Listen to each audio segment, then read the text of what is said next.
I pledge allegiance to the flag of the United States of America and to the republic of which it stands, one nation, under God, indivisible, with liberty and justice for all.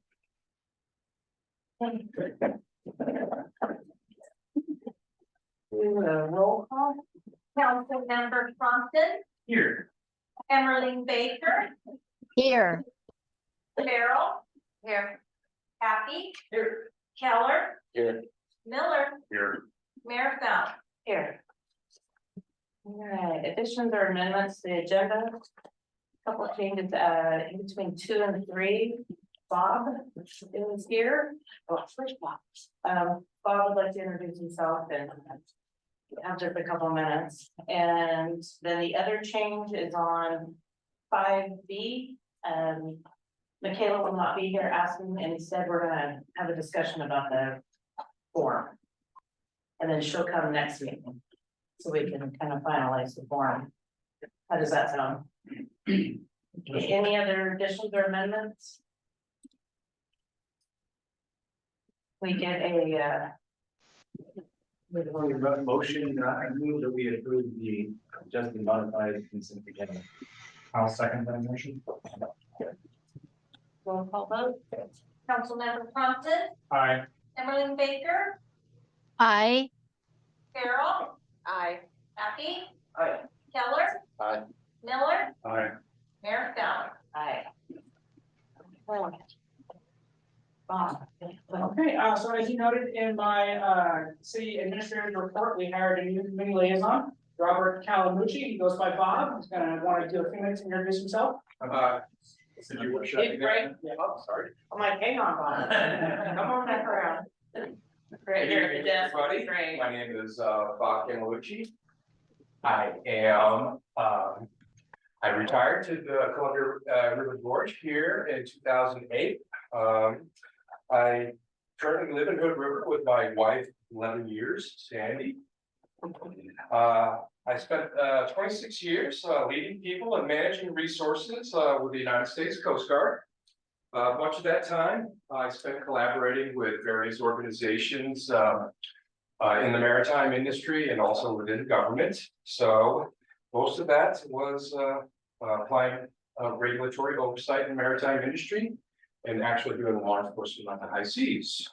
I spent many of those years also as an action officer and a problem solver and a collaborator with other government agencies. So I will rely on that experience to be your community liaison for the interim or for the long term. I have, let's see, where else would I like you to go? And when I'm not working, I enjoy cycling and I come through Cascade Rock quite frequently to cycle along the old highway. Sandy and I like to travel and host friends at our home in Hood River. We have 2 rescue kitties, Danny and June. And Sandy has raised 2 fine young men in Underwood who are now living and working in the Columbia Gorge. If you have any questions, I look forward to speaking with you and collaborating with you in the future.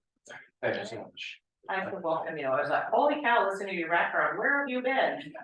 So, well, Great, so how did you find this job? Well, basically, I am retired, but still want to stay engaged. And community is very important to me. So when the opportunity came up and I saw a community liaison job, I said, that seems to fit what I'd like to do. So I applied and was very happy to interview successfully with Jordan. So here I am. So I'm look forward to many great experiences here in this community. And like I said, one of my passions is community building. So I hope to continue working with this community as well. thank you. Sorry, I got all sorts of questions. Bob, when do you start? What's that? When do you start? Bob? I started today, sir. Started today, and what's your startup plan look like? Basically, I met with Jordan and we've got a strategy in place where the first thing I need to do is to become familiar with our ordinances, city ordinances. I got an excellent familiarity tour of the city. We talked about some of the challenges the city faces right now with ordinance enforcement and And what George stressed, we would like to continue in a positive and friendly manner to not reach an enforcement area, but to get to prevention of some of the challenges we have with compliance with ordinances. So right now, that's we've got a good strategy in place. So going forward, I've got to learn these ordinances and then develop some strategies to put in place processes that we'd like to put in place in order to educate the public and other stakeholders what the challenges that may lie ahead with ordinance oversight and enforcement, and also the large task was to start tracking the actual complaints that we get from our stakeholders. And Jordan did appreciate that this was a position that the city council was very high and on their list of things to make happen. So I am glad that Jordan was able to find me and give me a little bit more purpose in my life than taking care of those two key cats right now. I was gonna say, while it might be a priority for us, it really, it's a priority for us, but it's a priority for the community. So when we welcome you, it really, I mean, I don't wanna speak for everybody, but I think the majority of the population would be really happy this period. And there's some real challenges that we have with, homelessness is a growing issue that you're seeing in the Red River. We're starting to see that here too. Both with the, RVs on the main strip, that are not really for travel anymore, they're really for living. People, habitating behind the post office on the right away of the railroad tracks. And so we've got some real challenges, and then also issues with people that are in town, not just transits. But I appreciate the fact that you're really focusing on trying to build those relationships and instead of just the enforcement side. Right? I've been well briefed by Jordan and what the expectations are, and again, part of that experience is going to be since I'm the first person in this position. We're going to be learning a lot, and hopefully, there's going to be a group dynamic that develops in that job. So I always anticipate those phases of the group dynamics that we'll go through before I think get some of that. So I look forward to working in this position. It's only 16 hours a week, but heck, that's a good bit of time for this gig worker. Thank you. Anybody else have questions? From Peter Gallery? You speak any other language? No, sir.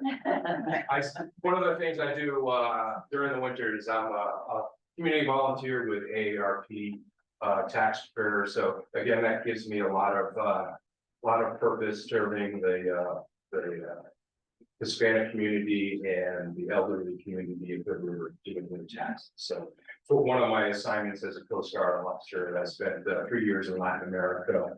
They sent me down to Guatemala to learn Spanish in 3 months. So I was up to the task for that and spent the rest of the 3 years traveling to South America. And well, fortunately, I'm able to still apply that language. Fantastic. I volunteered. Well, welcome aboard. Thank you. Thank you.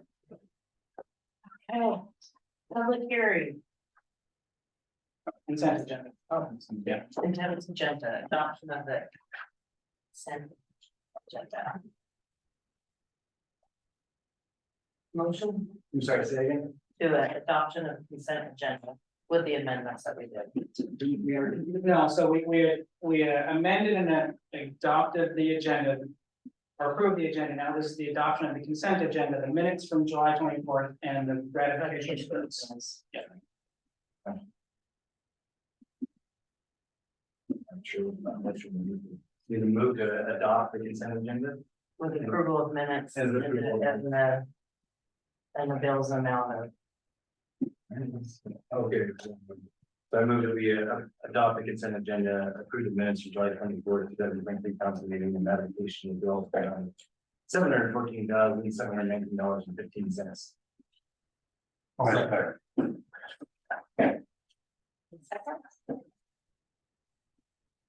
I did first day. Either one. Either one. All right, Or. Okay, roll call vote. Councilmember Compton, Aye. Emily Baker, I, Farrell, Aye. Happy, Aye. Killer, Aye. Miller, Aye. Mayor Down. Aye. Now public hearings. No public hearings. All right. Action item, approval of 4-day work week, 6-month trial. Okay, so I mentioned a couple meetings ago about presenting a 4-day work week trial, so it's here now. Take a look here. So a list of some other cities, Burns, Oregon, here in Oregon, quite a few on the East Coast, up in Canada. There's also a couple of public utility districts around us, North Wasco, Skamania, Hood River, all 4-day work weeks. That's not just offices, that's their crews as well, so they're all 4 days. The proposal is a 6-month trial starting October 2nd and ending March 29th, 2024. I think it'll be a good trial for the winter to see how snow plowing goes. The proposed times for staff, for city hall staff are 7:30 to 6 p.m. with a 30-minute lunch. We'll be open to the public from 8 a.m. to 6 p.m. So that extends our hours on each end, 1 hour each end, 8 in the morning to 6 at night. Because we are a bedroom community, that give people a chance to come into City Hall before or after work. Proposed schedules for each staff member are somewhat all over the place, and I wasn't gonna be too picky on this.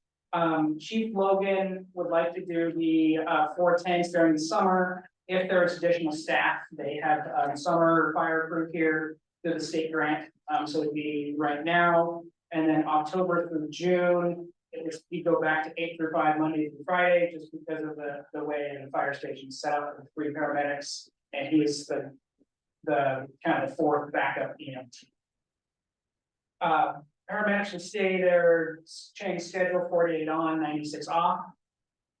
The public works supervisor and public works utility worker number 1 actually changed this. I just talked to them here Friday. They would like to do 6 a.m. to 4:30 p.m. Just because it's so hot. Like today, working until 6 would suck. They were out working on the cemetery in this heat today. So I have no issue with it. Their hours, I think, are a little more flexible to see how this goes out over the next 6 months, especially with snow and winter and how that works out.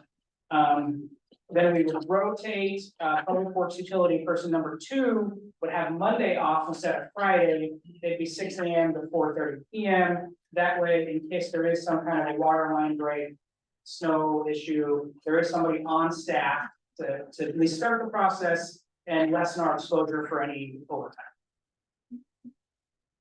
City light staff, so there's only 1 city light staff, would be Monday through Thursday, 6 a.m. to 4:30 p.m. This would require an amendment to their contract, which I've already talked to their union rep. We have a draft ready to go, is set. So as soon as council approves this trial, I can sign an amendment and get that in place. Attached to the staff report are some articles on the benefits of 4-day work week, mainly a study done by BYU that is slightly dated to 2008. A more recent study from the United Kingdom and a study in Iceland. All 3 of them essentially had the same results, roughly 70% less burnout, 40% less stress, and 48% more satisfied with their job after than before the trial. 60% said it was easier to balance their work and life and responsibilities at home. 70% reported increased satisfaction with their lives. That was the UK study. The BYU study highlighted 60% of the 410 employees reported higher productivity as a result, and then 60% of employers reported an agreement that citizen access had improved as a result of 410. So this BYU study focused specifically on municipalities in Utah that changed to a 410. They saw a significant increase in access to citizens. And then pretty similar results on the Iceland study as well as the UK, as the UK study. Holidays are a little tricky, so if the holiday falls on a Friday or Saturday, we would now actually observe it on Thursday. So we get 4-day work week, 3-day work weeks, 4-day weekend. So Veterans Day would then be observed on Thursday, November 9th. Thanksgiving would still be Thursday, November 23rd. We typically get the day after Thanksgiving off, and that means we, in theory, would close on Wednesday, which would be 2-day work week, and that's just not feasible. So my thought is to actually do a floating one. So staff could use that whenever they want. Christmas, the next 4 holidays are all Mondays. Christmas is on Monday the 25th, New Year's is on Monday the 1st, MLK, January 15th, President's Day, February 19th. So the biggest change would be Thanksgiving. The pros would be extended hours for residents who commute for work to visit City Hall before after work. Increased employee morale and better work-life balance.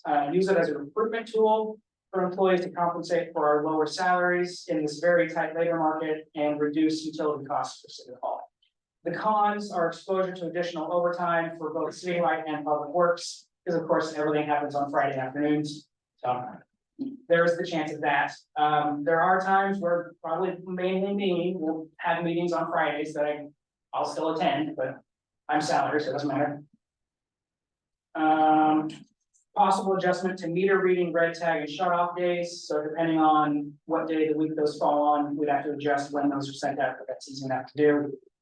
And if this is a permanent change, it would have to coincide with a significant change in our handbook, because our handbook is pretty much tied to a 5-day. I would recommend at least giving this trial, 6-month trial a go. See how we do. We do have, again, the new staff going on, so it's a new perspective for them as well. I've got nothing but positive feedback from staff that they want to give this a try. We would all like 3-day weekends. I know Sean's a fan of 3-day weekends. Yes. So your options are approve the 4-day work week, 6-month trial as proposed, request more information or research, make any changes, or outright deny it. Any thoughts, comments, questions? Stevenson, the River, Gresham, how much do we interface with those cities, and are they on family groups or are they living? We interface with them very little. Stevenson, they work 5 days a week, but their city hall is only open 4 days. They have it closed to the public on Fridays to focus on work, but I don't think they have extended hours. Hood River did 4-day work weeks during winter last year. That is just because they did not have the staff. They're back to 5 days.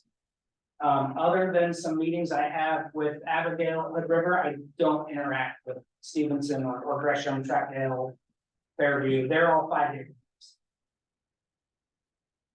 Hey, that is competitive advantage. Yes, exactly, yeah. I like, when I'm reading, the only thing I see lacking is that, I don't see public feedback on it. You said that there's a lot more access from the public, but I don't see any public feedback in it.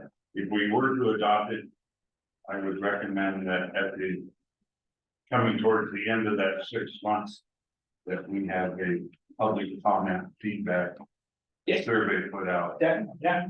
to see how our citizens like it. I don't know if you've noticed, but here at Carrie's desk, we actually had a camera installed. I'm doing a 2-month free trial for a camera. It lined up perfectly. It was installed on July 27th, which is a Thursday. I've now had 3 different Fridays to track how many people have come into our building. Last Friday, the 11th, we had 8 people walk in to actually do city business. On the 4th, we had 11. On July 28th, we had 2.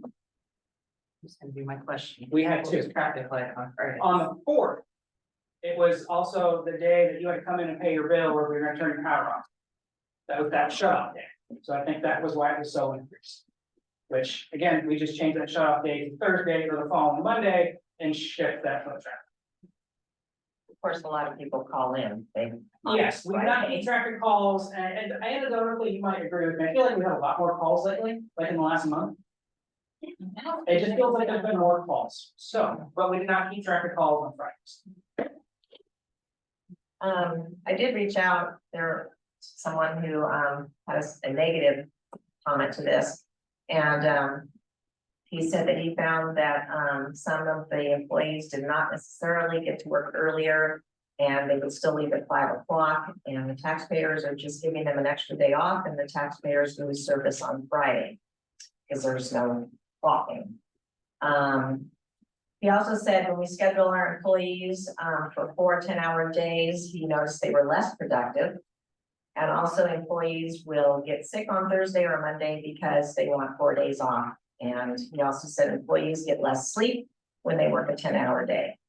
So I just, since everything was positive, I wanted to, get some negatives in there. Yeah. From me, I don't know how you guys pick when the bills go out. But I would not like to get my city bill in the mail on Friday and not be able to talk to anybody till Monday. That would be my own person. They're always mailed out on the last day of the month. Last day of the month, Last or day. wait till then. Last working day of the month. Yeah. Or everybody knows that lives there when their bills, when they get them in when they're due. Okay, so that can vary, but it won't always be, And okay. it's always the last working day, so, if it was Friday was the 30th, they go on the 20th.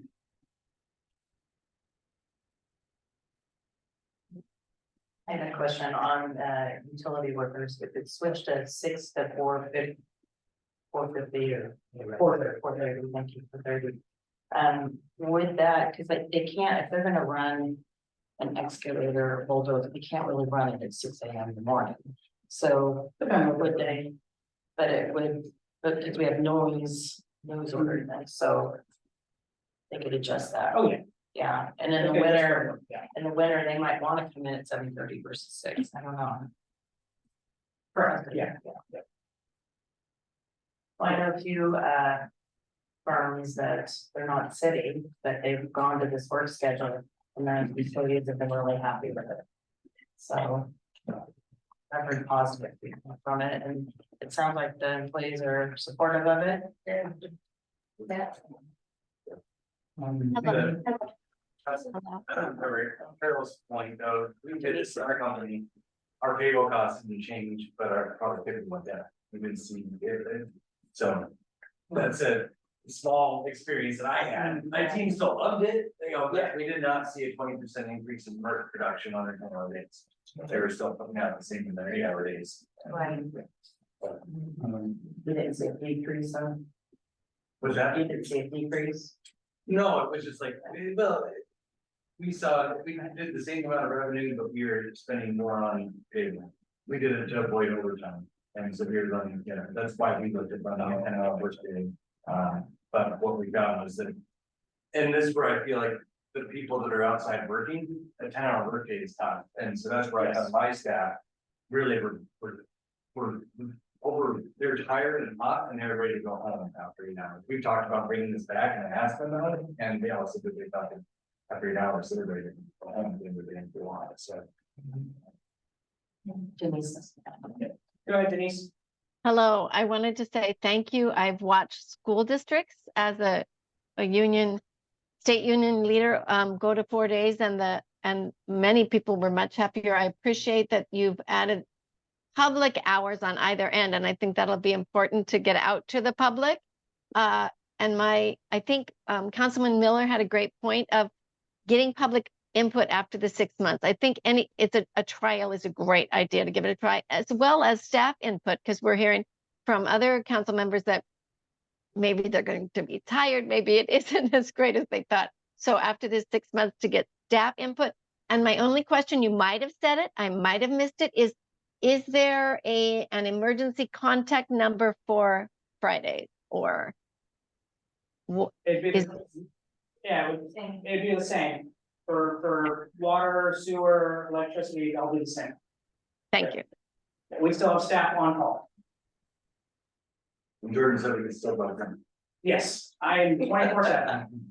Part of the fun. Is that good now? Yeah. Jordan, is there an option that you guys have thought of, maybe that if it doesn't work out for the people that are doing the laborious jobs, that they could stay where they're at and then just City Hall would be 4 days? We could do that. I mean, As long as everybody's good with it. yeah, if it doesn't work for one group, but it works for another group, maybe. Yep. That could be altered. And ultimately, all the farmer staff would be happy. Yes. Yeah, yeah. Yeah. What kind of business was the person you asked their opinion on? I'm just curious. Promise I wouldn't say who, but it's, No, it's a county, it's a county city hall. Okay. Cause, at least at my business, we do have a mix of office and laboring jobs. I mean, it's not outdoor labor, but that's. And everybody likes it. I mean, the most laborers of the like laboring people do, my place work to 5 AM till 3:30, but that's just so that they can squeeze more out of the day to do 2 shifts. But everybody enjoys the 10-hour day because of you can, I think you can technically get a little bit more work done because there's less time wasted with breaks and lunch. Because it's the same amount of time for an 8-hour day as a 10-hour day, breaks and lunch. But my only addition would be after the 6 months and we have more comments and stuff that we maybe consider like having a floating person for a Friday, so like maybe every other week or every, like somebody gets a 2-week time frame where they do Tuesday to Friday instead of. So that somebody can be here for a Friday if we need them, because. I think that's the whole point of a trial. Well, yeah, that's what I'm just like, I wanna make Be sure open that to people ideas. are, like, that's an idea that I can already see, like, people would maybe want it, it's like. 10-hour day might be fine, but if you still need access on Friday, then. You just have to switch somebody's schedules if they're not working. The same as everybody else, but that's only by 1 day, and one more anecdote from my place of work is that. And we do manufacturing for aerospace and government work, and it's no one gets anything done on a Friday. Like, No. even the companies that do work Fridays, they don't ask our companies to do anything on Friday. It's all Monday through Thursday. And then, like, I mean, most manufacturing jobs I know work 4 10s. We're all human, 2:30 and Friday rolls around, nobody wants to do anything, I mean. We've all been there. We've all been there. In Jordan, Blue Mountain and stuff that come in, they'll have their own key. they'll Yes, they have still be their own able to- keys. Okay. So we need an approval. I move to approve a 6-month trial period for the 4-day work week for the city of Cascade Box operations during Monday, October 2nd, 2023. A second. Discussion? I would like to add a friendly amendment from what Butch said about making sure we put in a survey. At least. From the people that come in, like some form of data collection, so that we know that like how the public is feeling about it, either from council meetings or.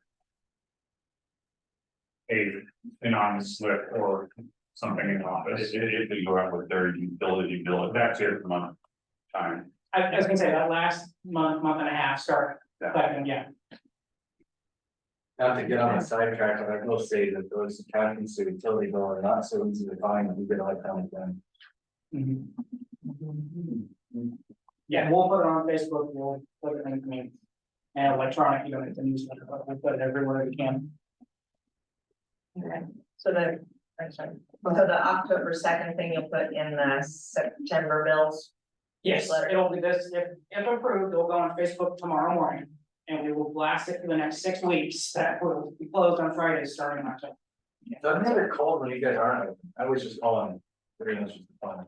What does it say when we are not open? Do people have the option of hearing our open houses? You are going to say. I think it's great, so I don't think we have any kind of phone trip. There was an answering machine when I called today. So this is an outgoing message. Yeah. Right. Can't say I've ever done it myself either, so. Yeah. But it seems like that's another place where you have an out of office message that would let people know. Yes, the office yes. or something. Yeah. Just, we're gonna, I'm gonna work on streamlining and getting rules, so. We'll go ahead now today, but before, when council, once a motion's made, second, we go into discussion. That is for council to discuss, so if there's comments, we need to do it before then. But we're gonna print the rules, so go ahead and. But I brought that point up before and now it's been reversed. I just came back from a mayor's conference, so we're gonna fix it, so. So, what?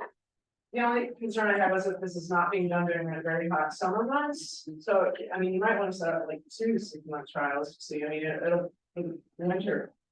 Obviously, we have the winter months, this is gonna go over, so that that's gonna cause havoc, but then when you got days like today, in the summer, 100, whatever it is today, you know, yeah, so. And we'll just, That's a valid concern as far as commuting in the winter months when it's gonna be dark in the morning and dark at night and icy and potentially whatever. So I think that the 6-month trial, that's a very good idea. So it's been moved, seconded. That discussion, yeah. Oh, I wanted to make sure that we made that amendment of putting a form of public data gathering in with this plan. We need a new motion to. Yes. Before we move on. In. We could- Section 4 agenda and order of business for 21. 6 down to the last paragraph of it. The public will be allowed to comment on action items and reports and presentations at the time in which these are before the council. Each person will have up to 5 minutes to present their comments. So, Councilman Miller, that is Yes, a sir. valid point, but I Ms. just Pruitt mentioned has that. provided. It does not say before or after, We're gonna streamline it, because all year it's been a contentious thing, so but anyway, I this is appreciate what is that. written now, so you have to Mhm. follow what's written now. Exactly, that's why I love it, so.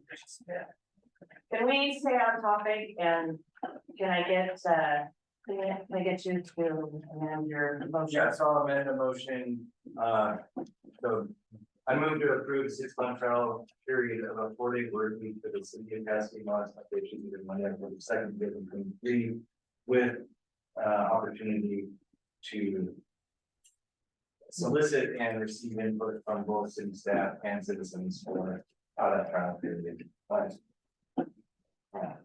Second, I second. okay. Roll call vote?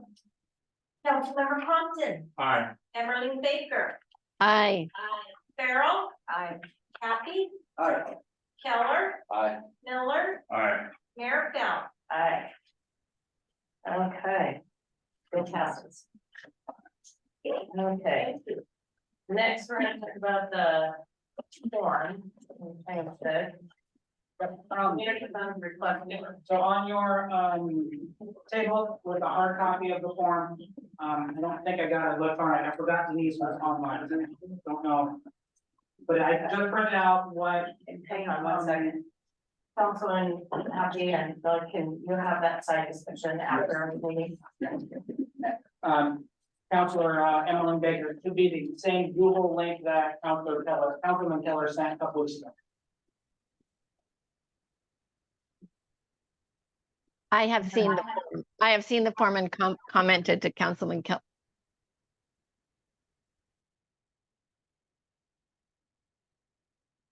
On the proposed accounting of the request funds, is that like the name of the events or the name of the? That's my only, Councilman Keller, you did a good job with all these.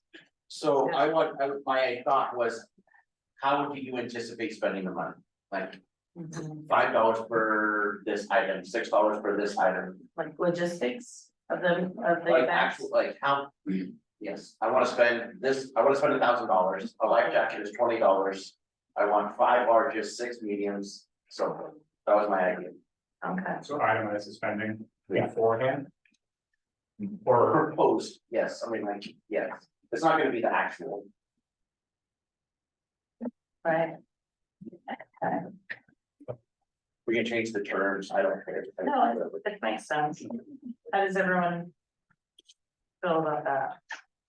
I like it, and that's funny because the word accounting of the spending sort of didn't seem public friendly to me as well. It sounded like doing accounting work, but maybe because we've been looking for an accountant.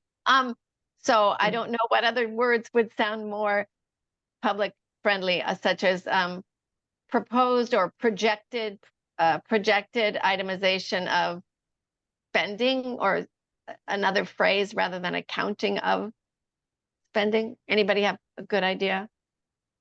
We can have a sample form filled out for people to look at. Yeah, or put budget in, like proposed budget.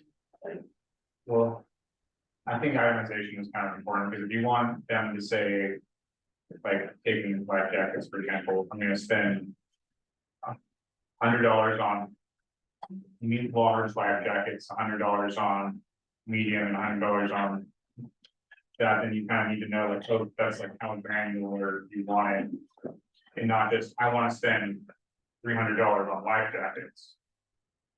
It's like both of those are like the same but different, and it's depending on how itemized you are on it, how granular you want to get it. And I guess that's question, how granular do we want it?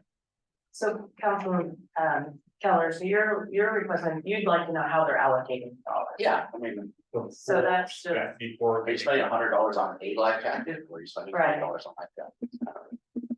right, and I think that we can put in there somehow, some way on how it's being allocated, their money. I mean, So we if can they say, Like proposed itemized budget, I don't know. right, Yeah, that's, I mean, proposed item, but it would be a good way to, because then you need to know, like, before and after, like, because there's difference between after and before. mhm. And then what about, do you think under organization, but like name of the event or event? So it would say, So that's where I really struggled in how to create a form. Right. Like, is it, like, when the museum came to discuss and talk with us, it was for an event. And then when the Gorge Canoe Club came, it was for specific items to benefit the community. And so how do you make the same exact form fit both those requests? And so that's where I struggled. So the organization was like, what organization is requesting the funds? If you just say, like a brief explanation of the fund needs for the fund, or like the, like, because then that kind of encompasses like, oh, one event or items that we need, or anything that they might be asking money for. so it sounds like, how about if we go from the top, their name, phone, email, date of funds requests, the date they're doing it, date of funds needed by organization name. That organization could go above the name, maybe, I don't know, technicality. Brief background of the organization requesting the funds. It's the museum or whatever, they can do that. Proposed accounting of the requested funds. That's just wanting. I changed that to proposed itemized budget of the requested funds. Okay, perfect. Does everybody agree with that? I agree with that, but it needs to be made clear to people that they will need to give us proof after the event of the receipts, like for the community picnic, for example, or something. There's nothing in here that says, okay, so they're gonna have proposed accounting of the requested funds, but they need to know, and maybe even by a certain date after the event's over, what the deadline is to get it back in here to show us or to present. Sometimes it's hard to, like, we'll use the pony party as an example, they didn't spend $2,500. So that's So what do? Do they need to? right, it's something Yeah. to think about. Yeah, Well, that's why I put the second section in, is so that there's some sort of accountability. Of this is how we benefited the community. This is what we actually did. Right, but but it needs to be checked. You can't just trust people that they're going to spend the money and not prove to us that they spent the money the way they said they were going to. I mean, I trust people, but we're not in a position to do that. We need proof. My understanding is that we approve a quantity of money. They provide the city staff with receipts to get reimbursed for that. Right. Right, that's, yeah, receipts. Yeah. So, I guess to your point, though, you're saying that one party was approved for $2,500, including the spending it, but Right. what it sounds like you're saying is that they submit receipts and they get reimbursed, so even if they don't spend $400, then they get $400. Not the case? That's. Something we need to figure out, yeah. Right, and I wanna be careful, I don't wanna start micromanaging nonprofits or organizations that come. I mean, if, like, the canoe club, if they went out and they spent a ton of time teaching kids 2 different weeks with camps. So I'm sure, I would not wanna burden a nonprofit to say, okay, I need a receipt for every yogurt, every cupcake, everything you spent. I mean, if we trust them, you ran 2 camps, you know, then, so it's a slippery slope when you start getting into the weeds. So just we gotta find that fine line of it. Well, I think that they still keep receipts for all of their expenses anyway. Correct. So I don't see how it's any different, it's just that they're getting the funds from us as opposed to Right, their own fundraising sources. right. So it's a question for council. Denise has her hand up. Hello, I do like the idea of receipts, and I'm not sure if I heard correctly, but I do think, I hope that we are sometimes giving the money before they provide the receipts because they're asking for the money to do the thing they want to do.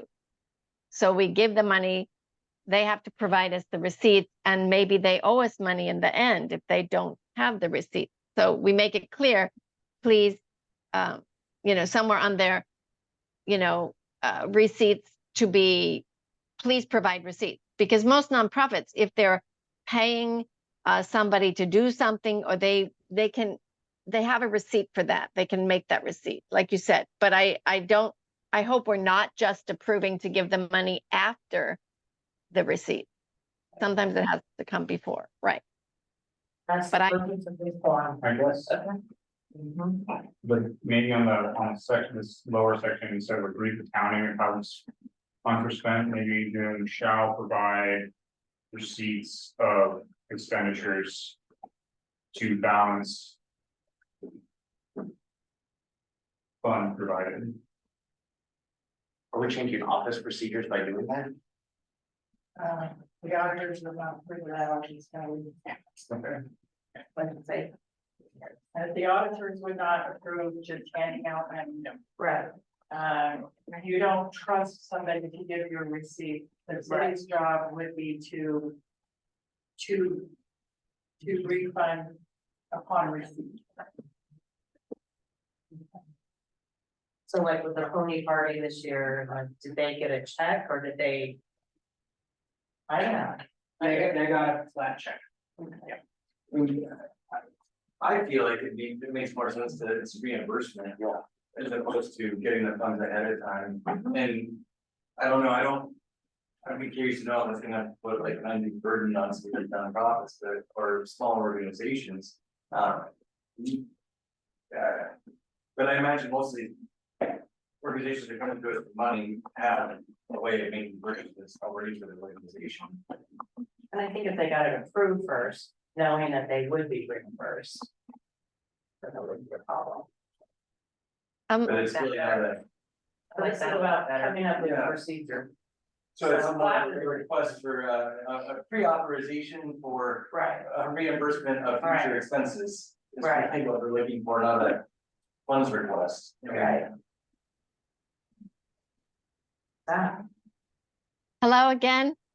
I'm still an advocate from giving it to them beforehand if they need that. And then also you can just say, please provide receipts and or refund the money not used. I make estimates on my travel all the time, and I often save my company money and say, yay, I didn't spend as much money as I estimated. Here's your money back. and that is just common in predicting expenses. And I think a nonprofit would feel good, and we would feel good funding them if they came in and said, wow, out of the 2,500, I only spent 23, here's 200 back. So it helps them be accountable, and we'd make it very clear, we need receipts, thank you, or refund what you didn't spend, because it's hard to estimate sometimes. Yeah. But you have to have a mechanism to get the money back, because if it's just a check that you hand out, there's no way to guarantee that without receipts provided, and you have to use legal language like shall and make it binding somehow. Because otherwise you're just giving somebody money and hoping that they give you the receipts back. It's like, if not, then you're like, well, here's $2,500 and you gave me receipts for $1,000. Where did the 1,500 go? Well, we kept it. We didn't spend it, like we kept it, but that doesn't work for, we can't do that.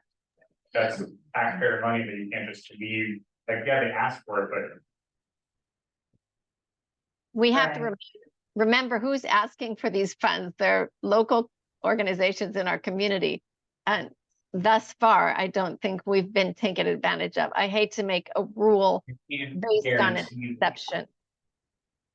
You know, and if we had the Wow. money in community funding and we voted that that was a good idea, and we felt that they didn't manage the money well, then we wouldn't fund them again, you know.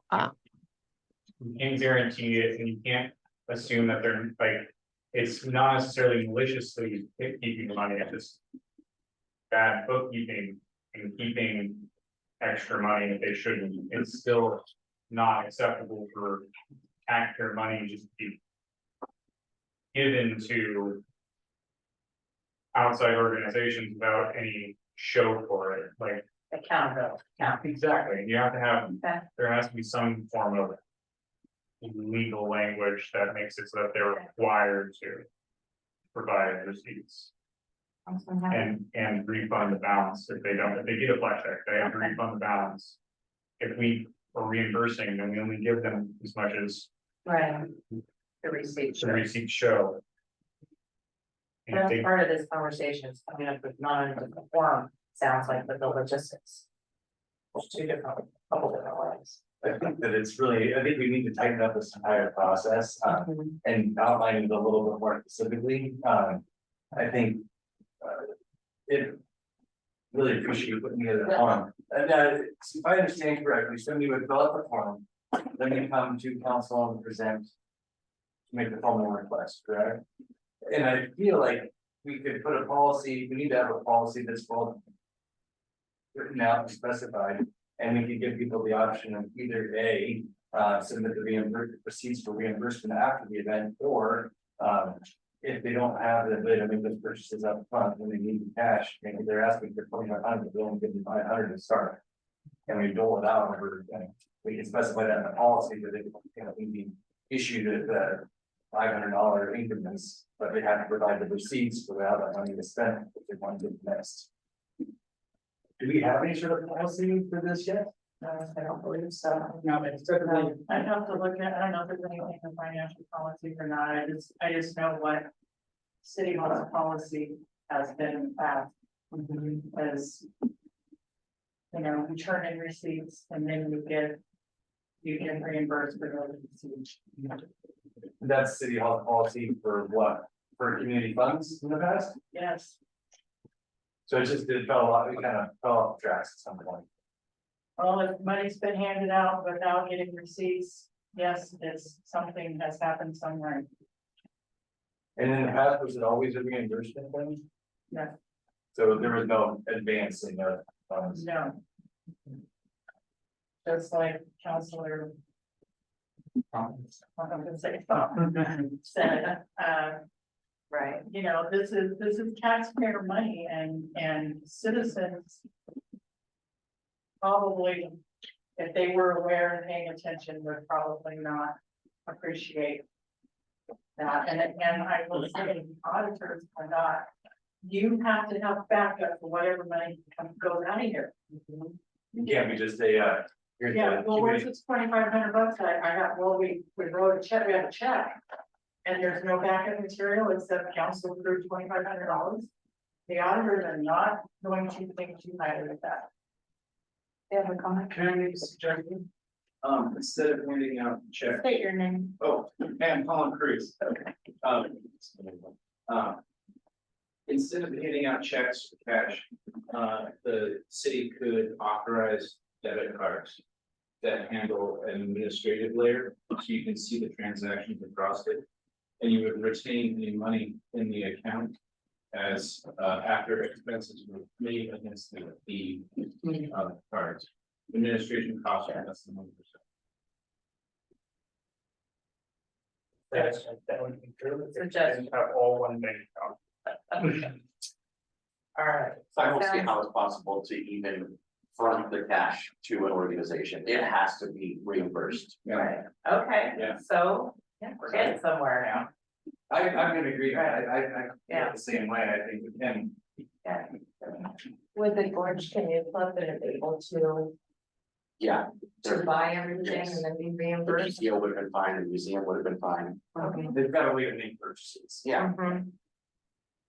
Okay, so this is part of the process, we're figuring it out.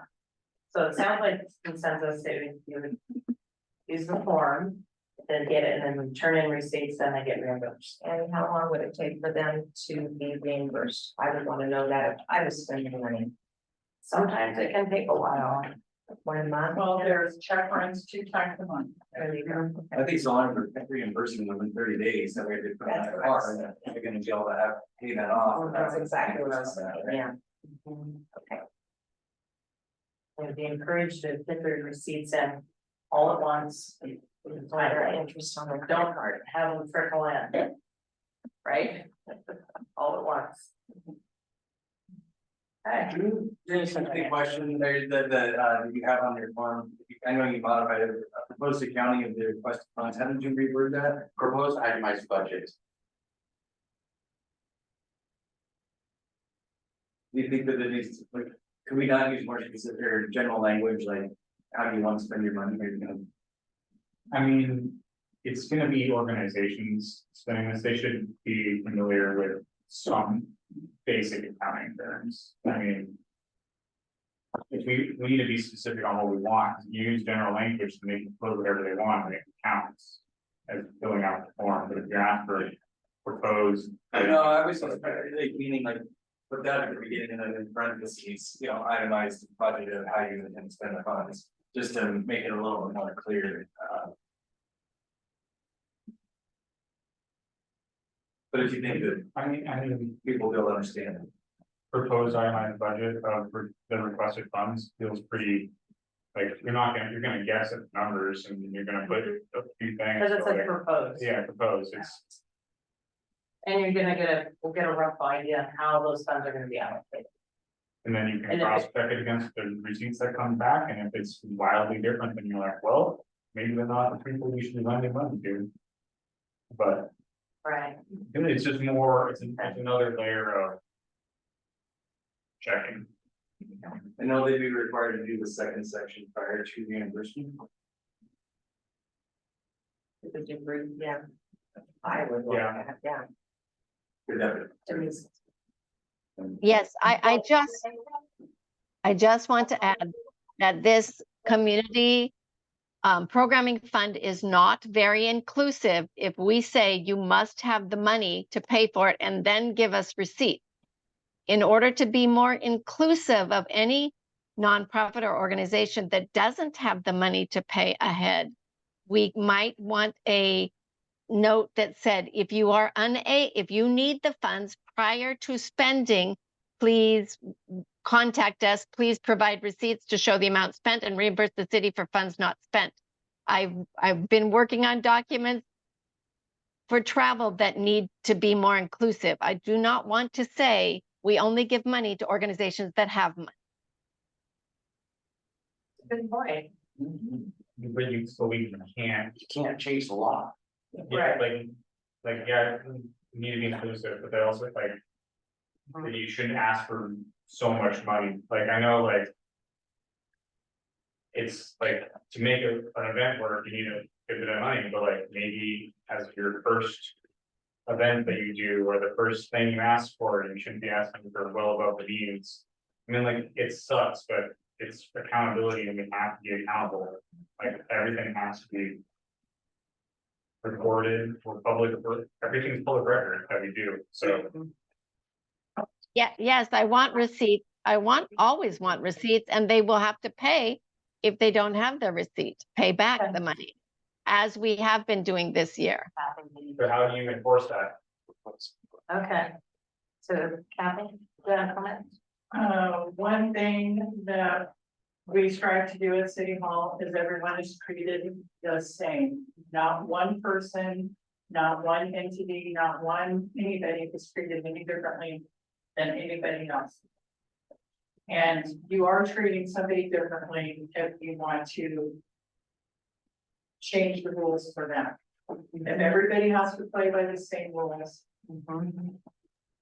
I'm sorry, I must have missed that we already have the rule that says they should do that.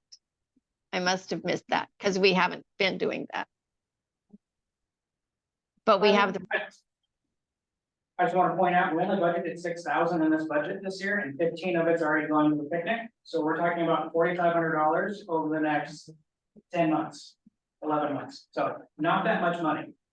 To remind, so please clarify, do we have a rule that we can only give out funds after we get receipts? Do we have that rule? we need to double check that. Okay, But we do have. I mean, regulations that we have to conform to for our auditors. Yes. And those require receipts for every expenditure. Even funds that are given out through the community funds. Correct. So. That's back to.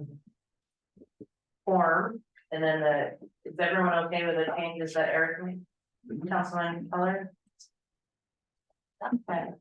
And then as far as the process goes, it sounds like something's gonna have to be written I up. can double check it. Yep. All right. So do you wanna clarify the? So they need we need to clarify the procedure on that. So. Jordan, do you wanna take it up or? Yeah. It seems like I can go right at the top of it. I mean, I feel like I can go right at the top of the poem, and here's the steps. Or, yeah, I mean, I would do it as like a memo sheet. Cover sheet. Yeah, The two would go right together, right? Yeah. Get the form and the steps. Here's exactly what we're gonna do. sounds good. All right, sound good? So next to this, we just need to see the steps. Yeah. Get that in the next packet. So I know there's an organization chomping at the bit to get, I see, is there hold anybody back by how do we like? When can we get this done by next meeting? I don't feel like us deliberating how this is, should hold back people from asking for the funds. I mean, we might need to nail down some words, yeah, but I think that.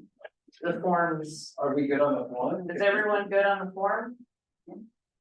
Any other, okay. Like, it's a huge step forward. Yeah. And then we'll work on that. Actually, there's. Good. All right. Can you review the procedures and approve those via email, or is it have to be done through a council meeting? I mean, I can email what the procedures are, but changing them would have to go through a public process.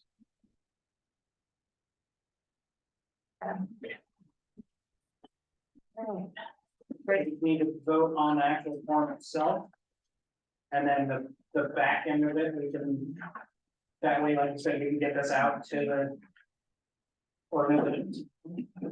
So we need a motion for the form. So I move to approve the community funds request form as drafted by Councilmember Keller with the changes that we discussed. That's better. Discussion, any other? All right, roll call vote. Councilmember Compton, Alright, Emery Baker, aye, Farrell, Aye. Happy, Aye. Keller. Aye. Miller, Aye. Mayor Fowler. Aye. All right, next on selection of, what's that? Motion passes, thank you. Selection of tourism support staff RFP. All right, so way back, May 22nd, 2023, council, after 23, council meeting approved tourism support staff informal RFP for distribution from May 31st to June 30th, 2023. The RFP is attached for review. The city/tourism committee received 2 responses, both are attached for review. The tourism committee reviewed both proposals during their July 10th and August 7th, 2023 meetings. The tourism committee has recommended moving forward with Annie Van Donlen from Annie Van Design. As city administrator, I recommend the city council follow the tourism committee's recommendation as they are the city's designated tourism subject matter experts. So council can accept the recommendation from tourism committee and select Annie Van Donlen as tourism support staff or reject tourism committee's recommendation. I have a question, who's this? So that confused me at first, so there was Annie Van Donlen from Annie Van Designs, and then Janice Crane submitted on behalf of the museum, from my understanding. And that is the, I don't remember what the title is, but it's the assistant at the museum, so it would not just be Janice, it would be the museum providing the support. Okay. Thank you. Yes. Please tell me who that was. All right, And Denise has her hand up. I would like to enter a discussion, but I can wait till there's a motion.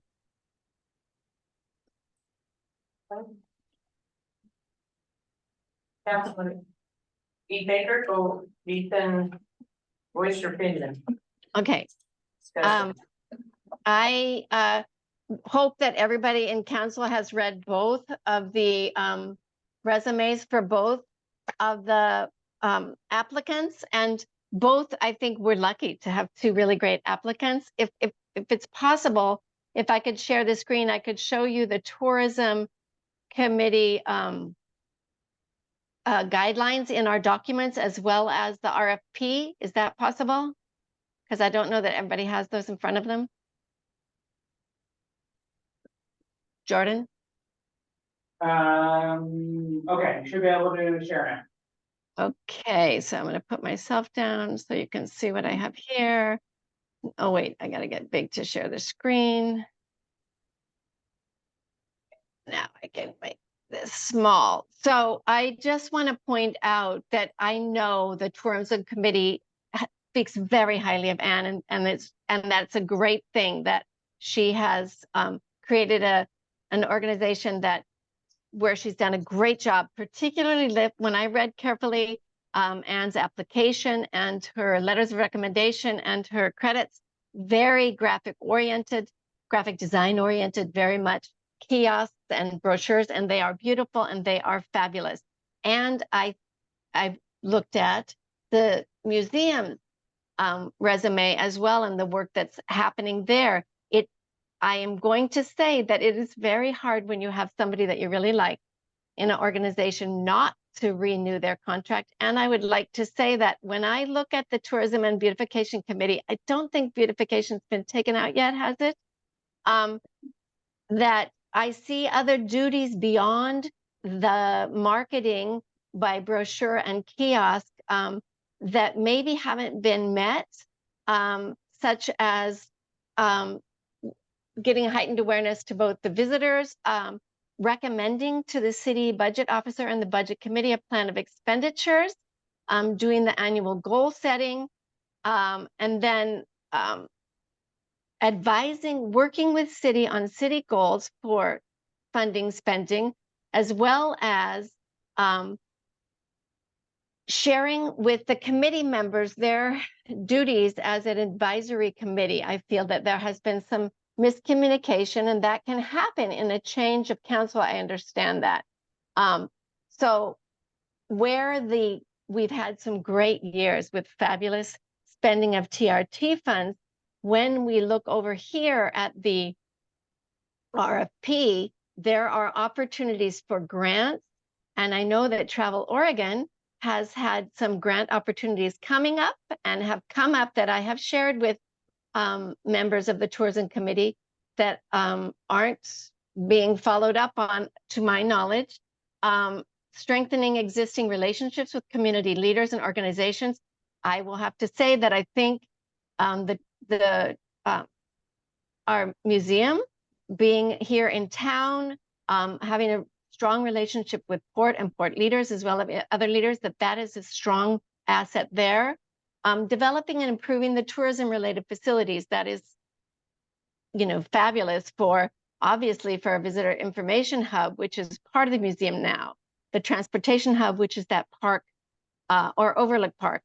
That I think having somebody in town who's been working with the port and the city might be a fabulous change. And what's great is that Anne's expertise in graphic design, and Anne has even shared 2 different prices, could still be subcontracted out as we, followed up and needed some of these things. So it is my opinion that as we look to creating more goal setting with the tourism committee, budget setting for the year, we asked for them to pay for the fireworks this year. And I knew that that was a surprise for some on the tourism committee, that it would be great to have somebody in town who is already familiar and coming to our city council meetings often and aware of this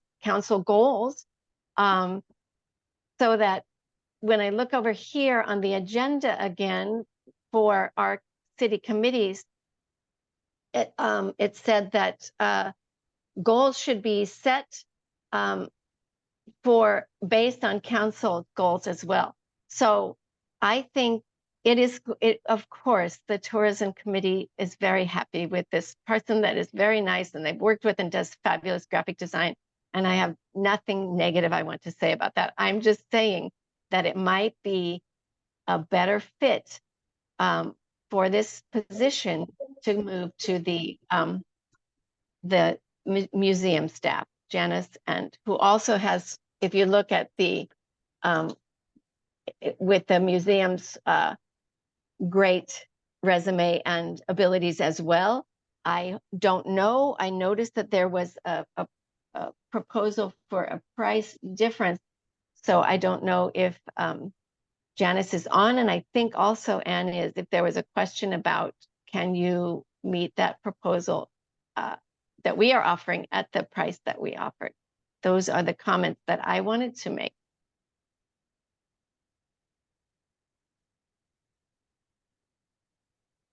Thoughts, comments?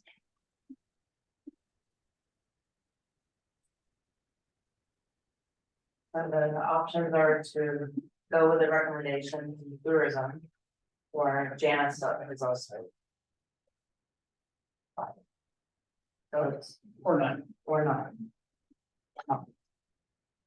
I was just gonna say, I think Janice does a fantastic job in the position, and I certainly don't want to discount any of the work that she's already done.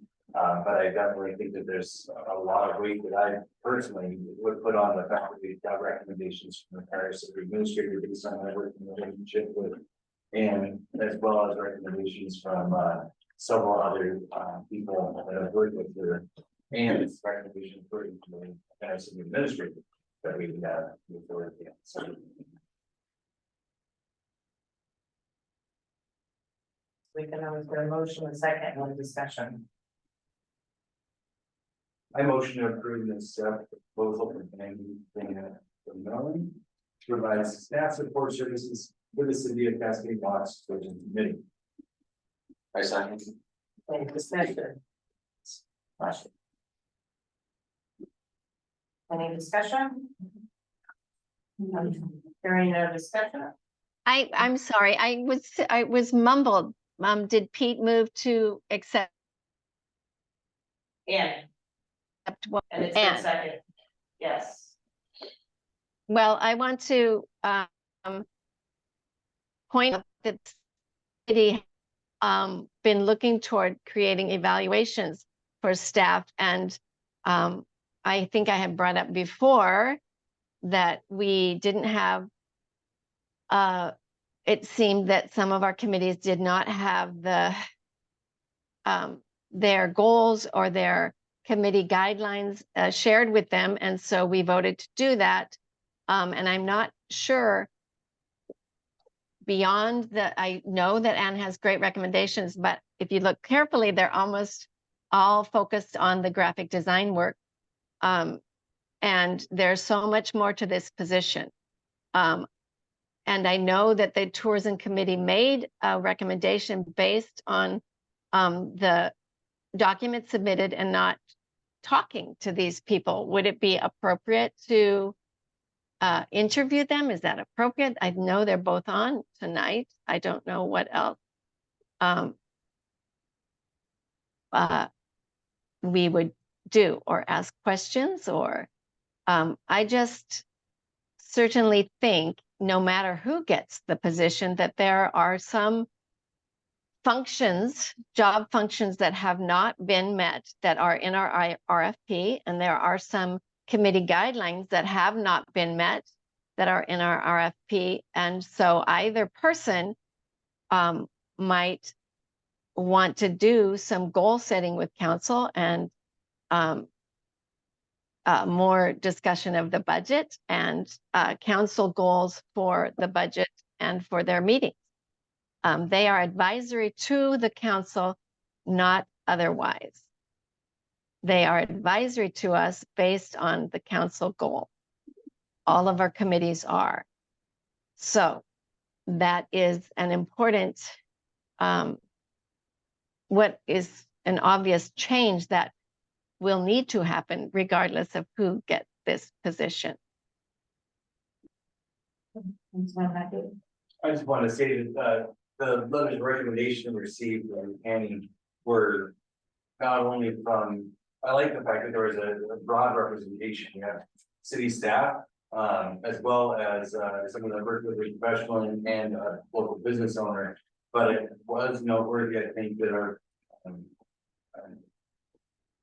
Mary Ann Bump wrote a recommendation based on her working relationship with her, specifically on building the budget. It didn't have anything to do with this on. So just wanted to put that. Any other discussion? I just want to say that from what I've seen from Janice's reports that we've gotten from the museum, they're thorough and well thought out, and they look good too. And being local knows a little bit more, but has a intrinsic knowledge of Cascade blocks. It's in working at the museum, and we already are. I mean, the museum is our visitor center as well, so it makes sense to have more. She has firsthand knowledge, and her staff has firsthand knowledge of what people are being drawn here by. Those are the people that call and ask and visit the visitor center / museum. And design always looks like, graphic design always looks pretty, but you never can tell how much true effect it has in actually bringing people in. It's one of those in advertising. It's an advertising thing where it's like, yeah, you spend the money on it, but you can't, like, it's really hard to tell, like, oh, what made you come here? Oh, I saw a pretty ad. What made you come here? Oh, I just drove by. Like, oh, but that's the truth in advertising marketing. oh, it is. I know. Well, like, so it's like, oh, okay. But I think there's something about the sign aesthetic that it has to be consistent. When you have like a brand for the city, and Annie also understands that and is able to incorporate that into a comprehensive design so that it's consistent from one piece of material to another. Any other discussion? I'm sorry. Councilman Baker? I just want to say again, what a fabulous honor it is to have a paid position for a committee. And that this, because it's once upon a time, and in our documents, we have a Park and Rec Committee, which we no longer have. So at one point, one council decided to create a paid position for this committee, knowing that yes, TLT funds, transient lodging tax funds, are a big amount of money to recommend on. And yet there are other duties to this committee. I believe at the time such a paid position happened, it was considered the Tourism and Beautification Committee, where there was an element of working in town on events, which I see that our historic museum can happen. I see that Cascade Locks has grown to the point one citizen came in saying, we're looking for a bike path, and said that Shahala and Winsong brought in about 1/3 of our population, that it is time for somebody local to receive this paid position that might focus on the tourism, which is important, as well as the beautification part, which I don't think is rescinded yet, and or local tourism, knowing the value of local tourism, because that person is here doing local tourism, as well as outside tourism with the museum. And as we speak of the graphic design, Janice has done some great things. We've all seen the graphic work that the museum has put out as well. And I don't want to discount at all Anne's fabulous graphic design background. And that is her degree and her background and her experience. And Janice has an MBA in nonprofit management, which is another piece that might be missing from our current tourism committee for getting Travel Oregon grants, for getting aligning with leadership and increasing volunteerism in the city of members as part of our other duties for this position. So I'm personally, I think it's wonderful that we have a local person with an MBA in nonprofit management that is interested in adding this piece. And it's a 2-year contract. We have a chance in 2 years to redo it again. And we see that Anne is still, in her resume, has independent graphic design work. So it's awfully hard to say to somebody, thank you very much for your work, and we want you to do well, but we're moving in another direction. And I am hoping that Anne will continue with her graphic design work, and that we might hire her the port, the tourism committee. There will still be a connection with Anne and her Portland graphic design office. So I am strongly proposing the tourism committee and Janice Crane for this 2-year position. I move to vote. We have a lot left and it's only getting hotter, and we have incredibly important presentations coming forward. I move we vote. That's on the same page. Okay, whatever. So it's been moved, seconded, we've had discussion, so roll call vote. Councilmember Compton. Who are we voting for? Yes, It's for been- Annie was the for motion Annie. and the second. Okay, No, Councilmember Compton. no, Emily Baker, No, Farrell, No. Happy, Aye. Keller. Aye. Miller, no. Mayor Fallon. I'm gonna abstain. So it passes. What'd you say? No. I'm yes. abstaining. It fails, yeah, It fails. it fails. So we've had the discussion, so I move to nominate Janice Crane and the Historic Museum for the position, the 2-year RFP for tourism. I'm not sure if I'm saying it right. okay. All right, it's been moved for Janice and then seconded. I think we've had enough discussion. So roll call vote. Councilmember Compton, Aye. Emily Baker, Aye. Farrell, I, Happy, Aye. Keller, Aye. Miller, Alright, Mayor Fountain. Aye. It passes. Yay. Okay. Next. I will notify both candidates and chosen committee. Thank you. All right, it is getting warm in there, so next appearance of interested citizens. So Tiffany, you turn yours in first. Mine's just gonna be real quick. I would admonish the council to please speak up. I mean, I can't even hear you sometimes sitting there in the audience, and I can't imagine And there's a fan. many people can hear you at home watching.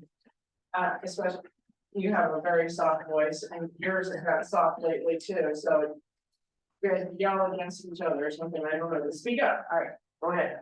Also, there's still a lot of tall weeds, especially down Wanapah, I know. You know how to do ordinance for community liaison. Yeah. Can't use the old language, like nude beach or the mountain, politically correct. Also, I'm wondering if there's a possibility that, regulator can be parking on one side only. I don't know, especially during specific hours during the day, I don't know. It seems like we have people, residents that are parking on that road. And when we get people for the restaurants down, that road is so narrow that you can barely drive through it. And there's absolutely no way that a fire truck is gonna be able to get through there.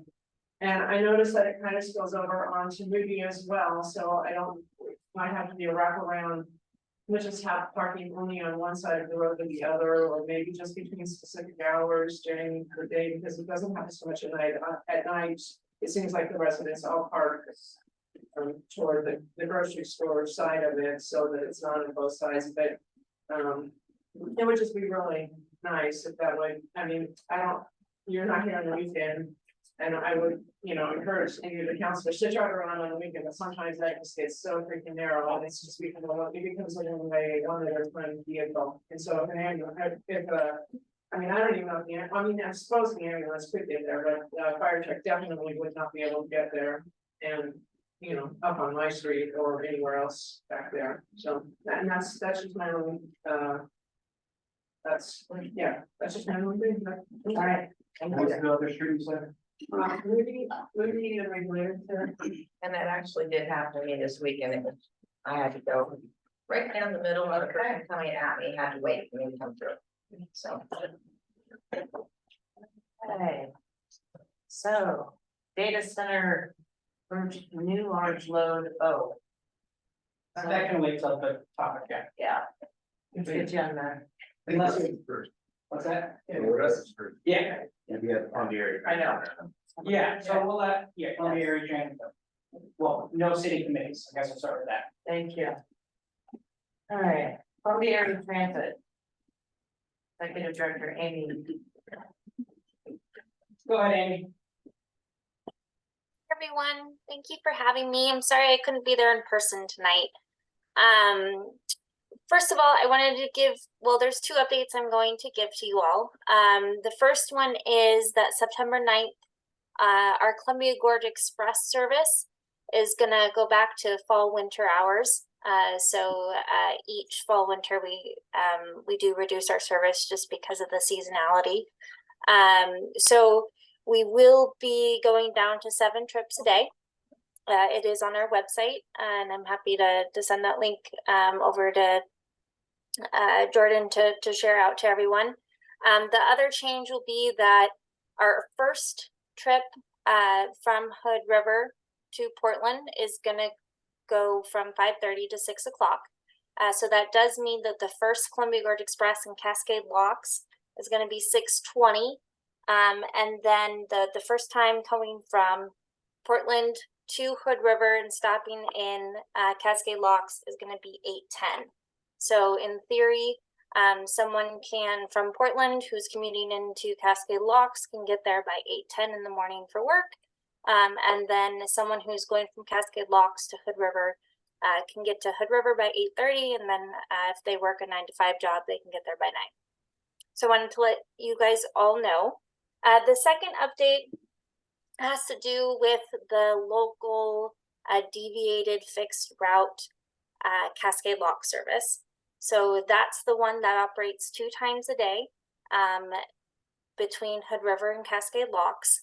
And it operates, or it's a little bit more flexible than the Columbia Gorge Express, so it can actually go door to door for residents who can't use the fixed route system. So as I had talked about in our transit master plan, that the ridership wasn't quite as high as we would like it to, and that we were kind of looking at other options, more community-based options. So the board is going to be reviewing changing the Cascade. Instead of it being a deviated fixed route service, it would be dial-a-ride, so door to door. So in order to get a ride, somebody will have to call in at least a day in advance in order to schedule a ride, and it'll be based on availability. So the board meeting is going to be this Wednesday at 4 o'clock. I wanted to share it all with you in case you guys wanted to submit comment, or if there's any of your constituents that wanted to submit comment as well. That can be done ahead of time to me at amy@catransit.org, or you can come to the meeting as well and share public comment with the board. I also wanted to give you guys the opportunity to ask any questions that you may have.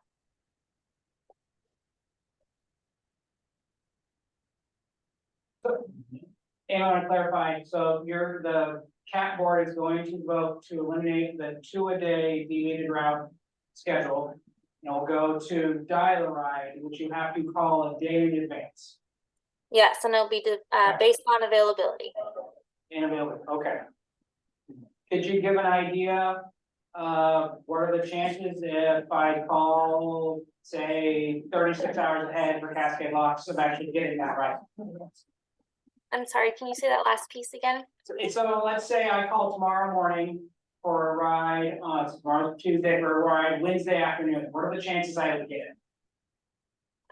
It should be fairly likely. So you'd have to go, I mean, it really depends on the ride, so it's kind of hard to say. But it's highly likely. Okay, thank you.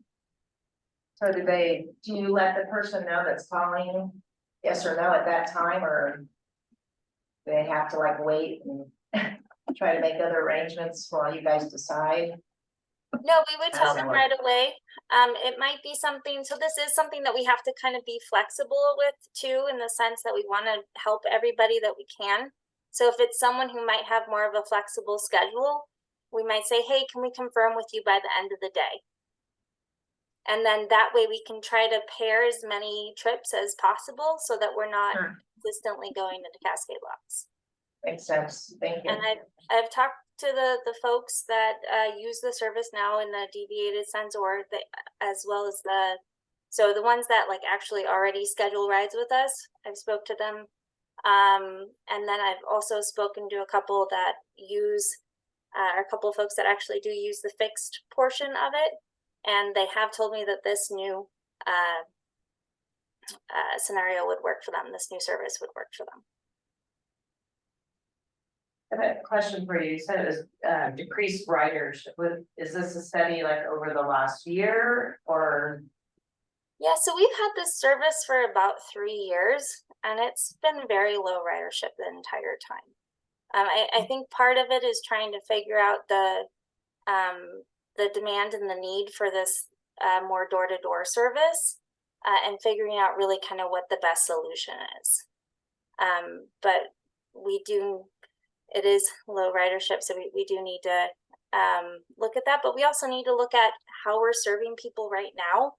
And based on the feedback that I've gotten, the deviated fixed route, it's not super convenient, with the fact that it only does go 2 times a day, once at 12 o'clock and once at 6. Or it leaves Hood River at 6:30 and it gets there at 7 p.m. So it's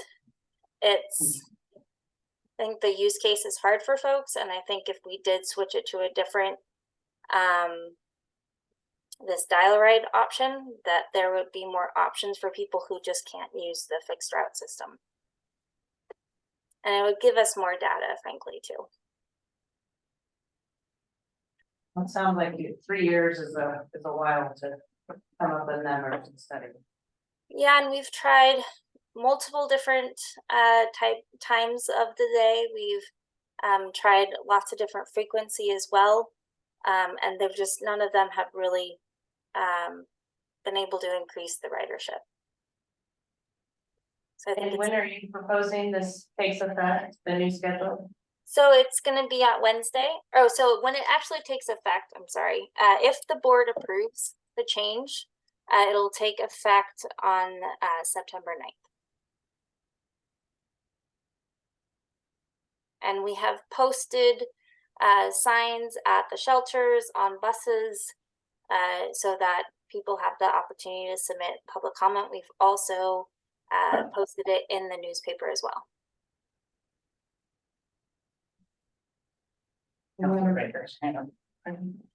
Hi, I just want to say thank you. I have bought 7 cat passes this year for gifts for people and use it, and I appreciate the early morning.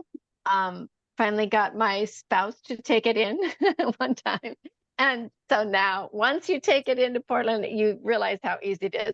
And I know people in Portland who are quite happy with the dial-a-ride. So once we get that information out, when we share that, I think people who need that service will really like the dial-a-ride. Thank you for all you're doing. Yeah, thank you. And just to clarify for a second, so that dial-a-ride is only going to be, so right now we have the dial-a-ride only in City of Hood River. And what we're going to be doing is we're going to be extending so folks in Cascade Locks can also use that service. Because currently we meet the on-demand need or the complementary paratransit requirement by offering that deviated fixed route service twice a day. So by removing the deviated fixed route, we are then serving that population and meeting those requirements by kind of expanding the dial-a-ride or the door-to-door. But it will continue to, there will be a service area and there's still restrictions, but yeah. Any other comments? Questions? All right, well, thank you. I appreciate you coming and presenting and hope you're staying cool. Yes, thank you. And I wanted to make sure everybody was aware and had the opportunity to submit comment and feedback. And I think if the board does approve this, there is we'll work with staff and my operations team to understand, at what point do we need to add capacity depending on demand. And will be working with residents that have flexible schedules to combine as many trips as possible. Thank you, I appreciate it. Thank you, Amy. Thank you so much.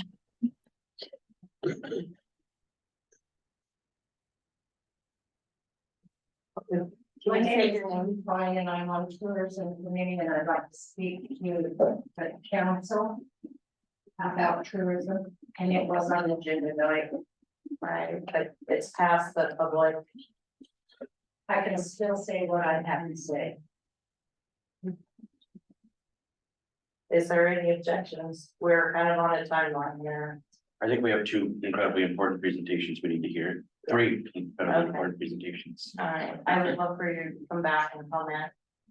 And I would love for you, I'm sorry, if my voice is going. So I'd love for you to come back, Debbie, and go and sign up one of these and then say your public comment at that time, because. Okay, I will do that. all right, I I appreciate don't it. know any of you except for her. Okay, I appreciate it. All right. So next rate study update, Russ. Oh, hang on. Okay, council. All right, I think I can be efficient here, with a couple things. all right. If it would please the mayor, I would like to just kind of go through my highlights, and then we'll do, any questions or anything. after Please that. do. Does that work? Works great. Okay. Jordan, you don't know anything Yeah, about I'm the good. slides?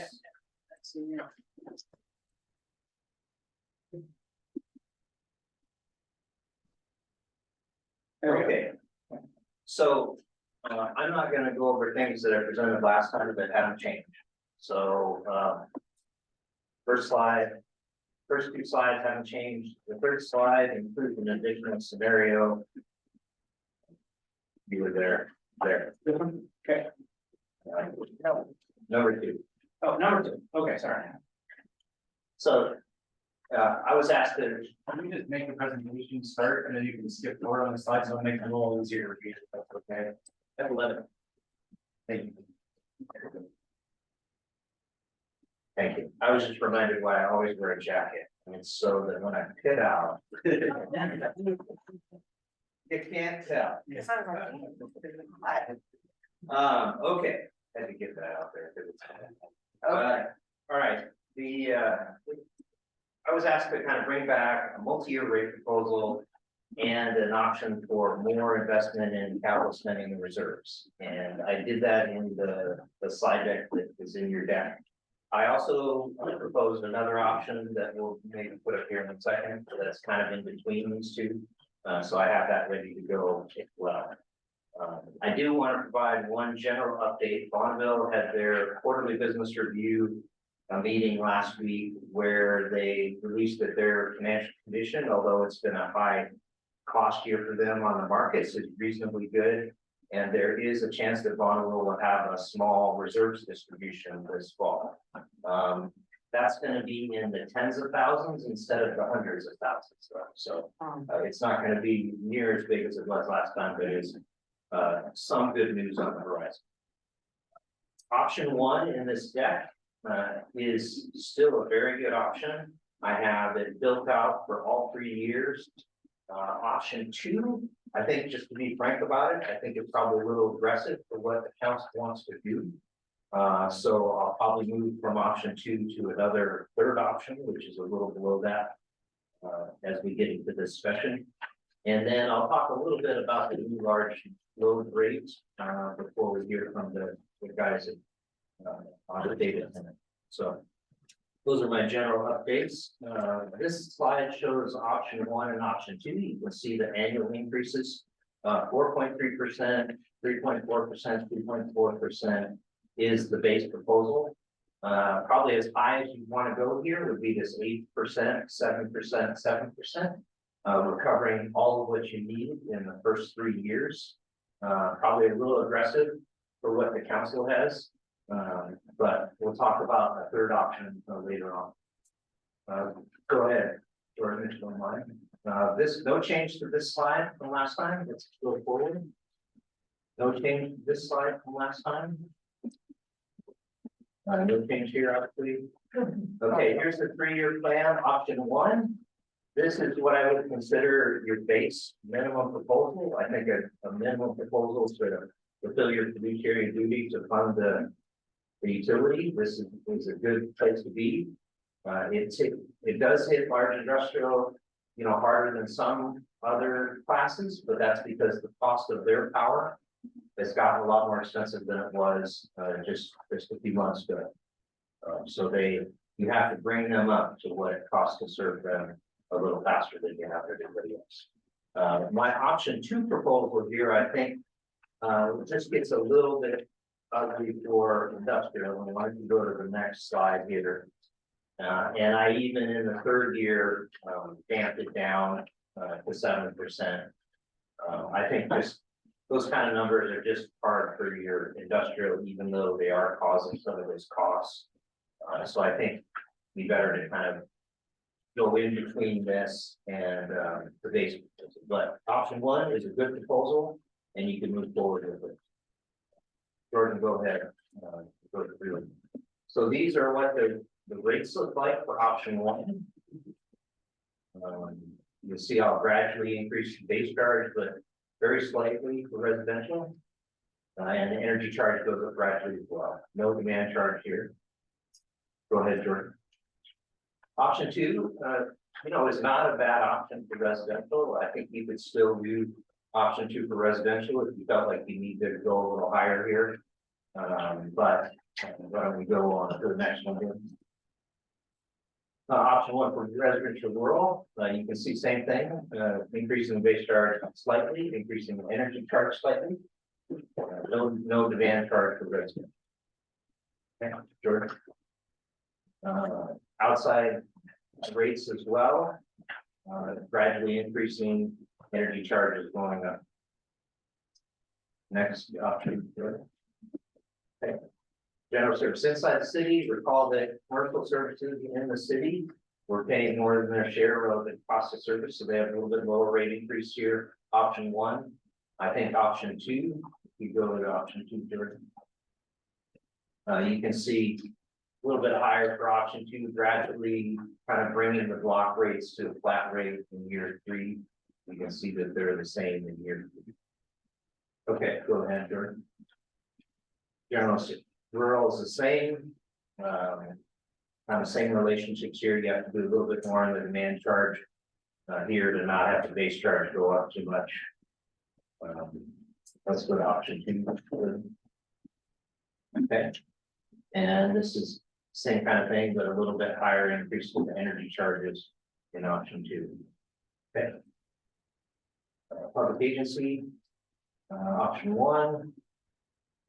Not much change to the demand charge there. I did mostly base and energy charge, gradually moving to a flat. Getting away from the declining block. The declining block tends to encourage consumption when you're in a high marginal cost situation where your growth energy costs more than your embedded energy.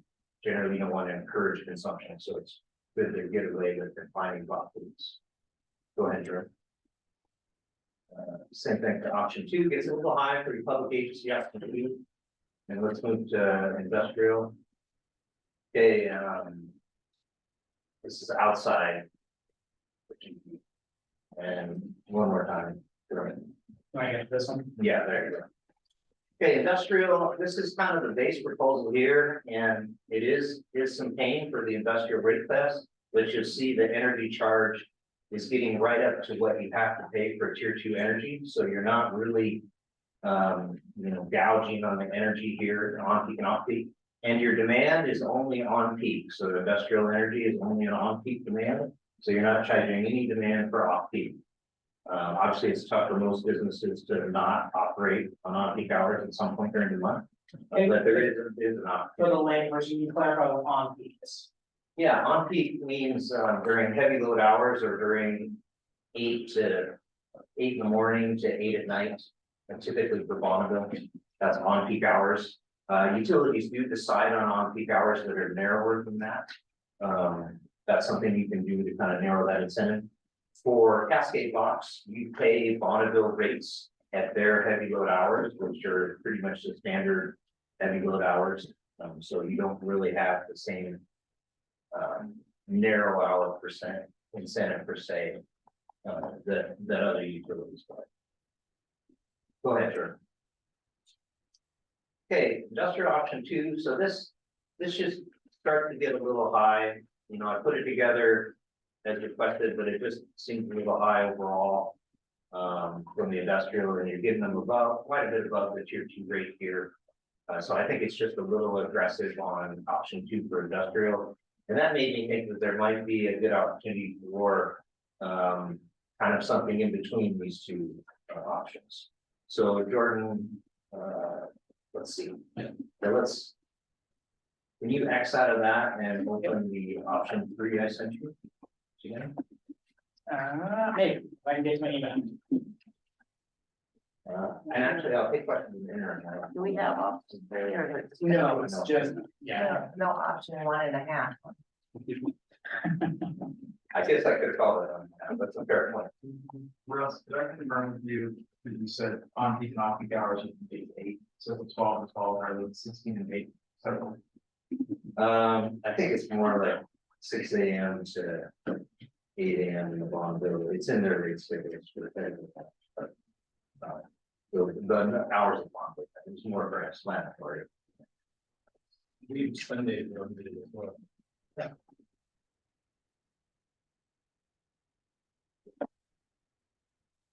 Yeah, oftentimes, weekends and holidays are excluded from off-peak hours, that's pretty common.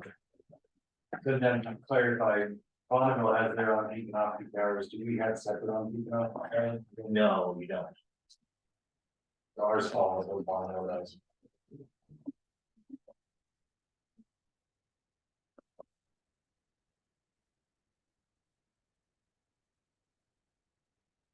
Okay, Jordan, you may not.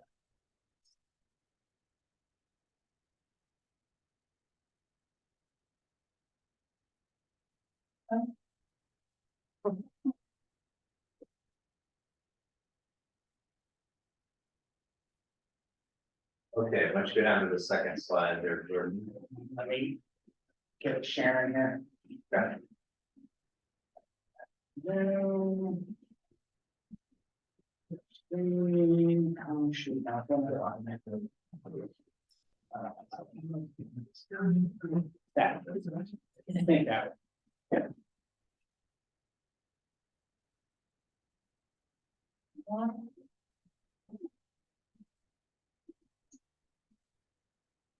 I did that right. Okay. Rate option 3, instead of the 8%-ish that I had there is like a 5.5, 4.5, 4.9%. Gives you kind of a little lower increase and allows that recovery over 4 years instead of 3. The way I had the other scenario set up, it was trying to get all of that in the 3-year period of the rate change. So this is a little less aggressive overall. And if you go to the next slide, Jordan. These are what the rate increases look like there. So I think this is kind of your, so the option 1 is kind of your minimum base case. This is kind of a more mid case. And then the other option 2 is kind of a high case. So if you had to pick one, I'd probably pick either the option 3 or your base case. Option 2, but maybe all the rates except for industrial. You could do higher rate increases for other classes, and I think that would be reasonable, but the industrial rate gets a little bit too high compared to what Bonneville actually charges you for your industrial rate. So that is my on the rate options before I talk about new large load rates. Any questions? So your option 3 is really in between 1 and 2. Yes, Yes, 1.5. I could have lived with 1.5, but I would. And I'll give you guys a minute to digest too. My question is, how did you determine the rate increase from year 1, year 2, year 3? It seems like different classes, like residential, it's. For a lot of them, it seems like year 4, year 3, we see a bigger increase. Yeah, the reason I did that is because, large industrial starts to approach its 65% close up. So once they kind of get there, I was backing it off even in the option 2 case. And why, I guess, wouldn't we increase year 1 and 2 higher? So, I mean, like the residential, for example, it's like year 3, we're gonna have a major increase there. You could, I think that there's a lot of options here for the council. You could adopt 2 years. You could adopt all 3. You could adopt option 1 just straight as I presented. You could adopt option 3 straight as I presented. You could mix and match if you want. I think the hard one has been kind of the industrial rate because it's really driving the increase. And so it needs a big increase, but how big is part of that regulatory step that the council serves to decide, how much is reasonable there, even though they are creating the higher cost. So. I believe that your presentation last time, you had it broken down on the actual cost. That it would, like, what is it typically gonna cost large industrial in their actual dollars? Like, In there. I guess my question, you had it broken down last meeting, like what, it was like $3 or a month or something per residential customer. I didn't know if we had that number. Oh, we have those in the unit costs. Yeah. Yes, those are in the packet. they are. Close to unit cost for rate design. And for. Large industrial, you had a unit cost for demand of $7.57, unit cost for energy of $7.907, almost 8 cents. Russ, what page are you on? Page 4 of your. The one that was in the packet. All right.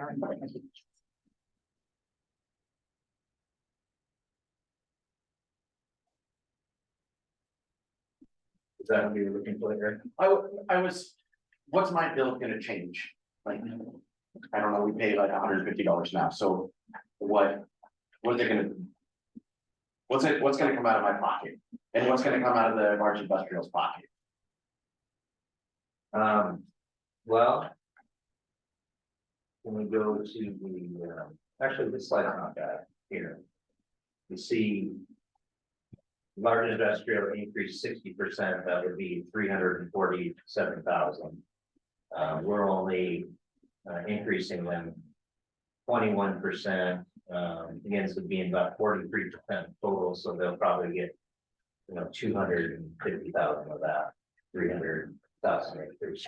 So each of those years, the percentage times the present rate increase will give you that total number there. I have it elsewhere in the study. No, that's fine.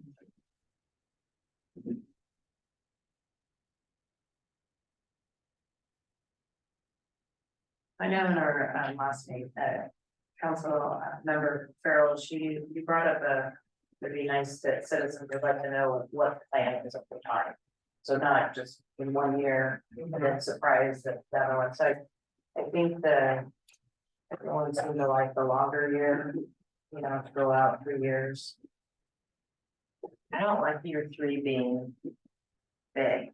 It reminds me of those house payments where you start out little and then they gradually get bigger.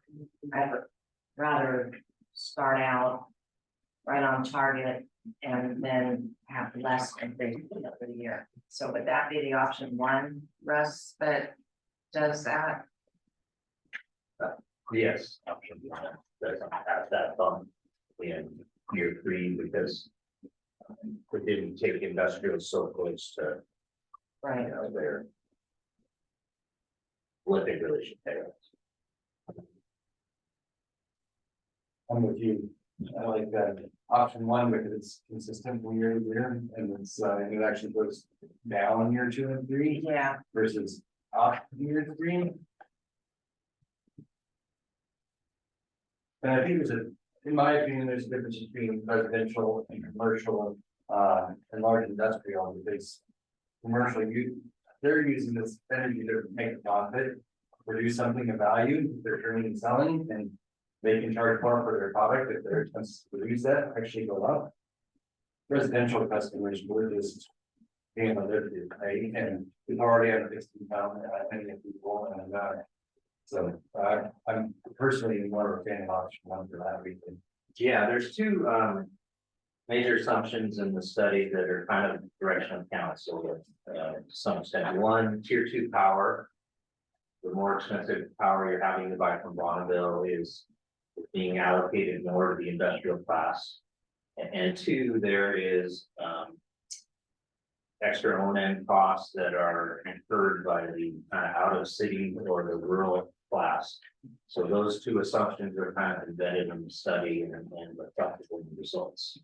You could meld power, like take all the expensive power, all the cheap power, meld it all together and sell it to everybody at the same rate. But that's not the direction I got, in the study here.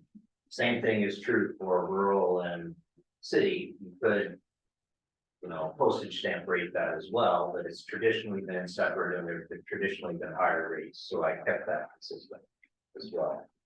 But those are inherent in the study. And even with the increases in option 1 for large industrial, our power, if I remember correctly, was still more economical than many other places that they've adopted. More economical than the rest of the country still, for sure. But, there are places that are cheaper on industrial rates. Northern Walk with tough feet. That's their way. But for a smaller utility. You don't have a ton of options for serving that load at a lower rate, and you don't have generation, and you don't have, marketing staff to, play the power markets. You gotta just kind of take what you get along with it. And how would we compare to some of the surrounding areas though? Yeah, you mentioned North Bosco, but what about the River, Stevenson, Gresham? I did do some bill comparisons, but, and I could bring those back to council, for further, but we don't have part of the deck here. So I said, I don't have part of the deck here, but I did look at kind of base charges. Your base charges, like your residential base charges on the low side or. So that was mostly what I was interested in looking at when I was going through this. It's typical to have a base residential charge monthly in the mid-20s. You guys are 10 for some residential rates, which is very low. And I didn't increase those a lot in the proposal. There's some history there where you want people to get base charge. So a gradual increase is all opposed to. To answer your question, Dr. Happy, quick search on Hood River Co-op's website, they have a single rate phase of $19 a month, that's their demand charge. And then their charge per kilowatt is 7.05 cents per kilowatt hour. Which is right where we are. Yeah, I think the $19 a month is their fixed. Yeah. $19 would be a large demand charge. Yeah, I will yeah, tell you, yeah. east of the mountains in, other markets, demand of $22 is fairly common for power supply bills. In other areas of the country that I would. To summarize, option one is like the bare minimum to keep operating as we are, but it doesn't give us any more room for growth. It's just maintaining. Yes, it is what the cost of service study says you need, basically. Option three is a substantial increase, and option two is substantial increase to try to get it more capital. Yes. So we can make improvements to our system. And two is a little bit, or three is a little bit less than three. Or sorry, Than two. yeah. I'm thinking it's in between, I want to call it that. Three is between 1 and 2. Yeah. All right. Okay.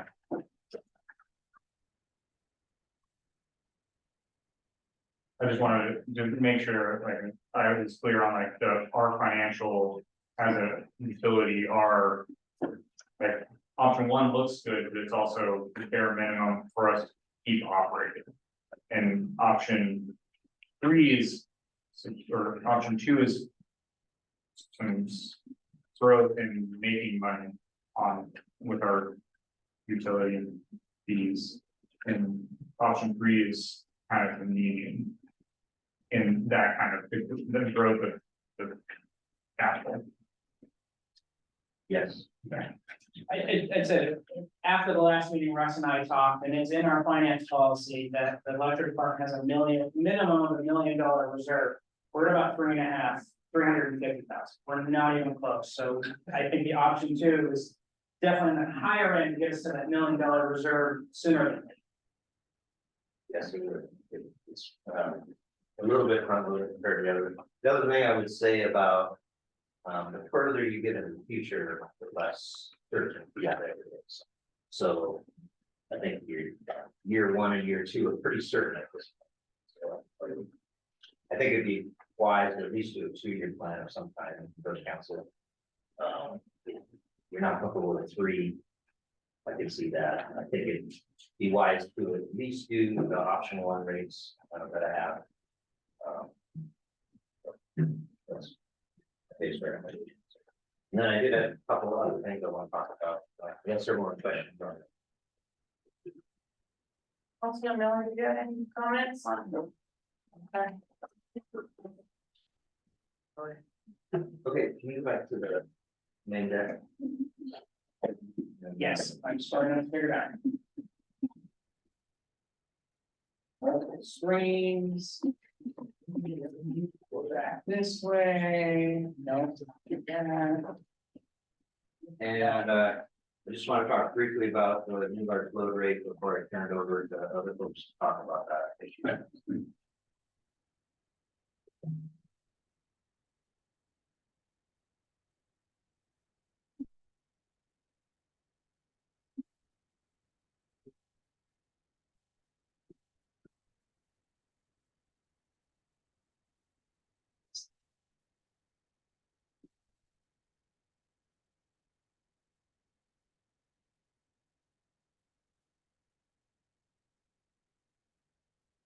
Okay, there we go. Which page? Go down to the new large load over 1 megawatt rate.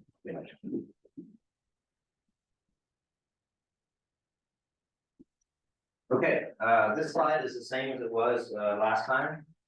And the reason for that is I don't really have a recommendation for lowering it or raising it.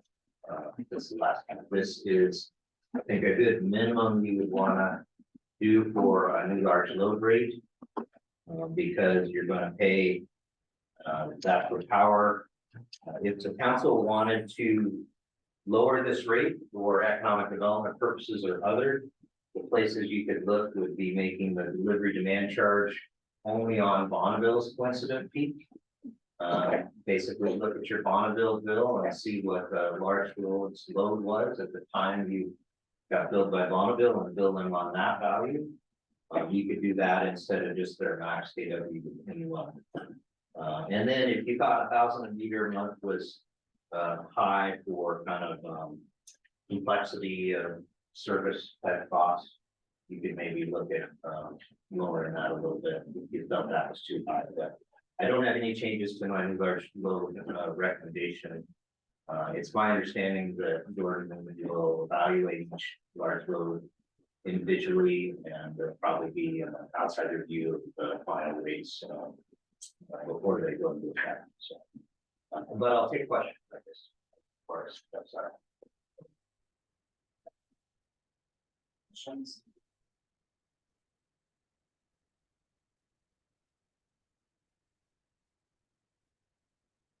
And then so there was a consideration where, you know, the idea behind this is essentially whatever BPA is charging us, we pass on to the customer to at least cover our costs, or we could do a lower rate, eat some of it depending on economic development, you know, brings X amount of jobs, extra stuff that comes with it, we can give them a lower rate. Again, this is all what council negotiates with each individual utility account on what their rate will actually be.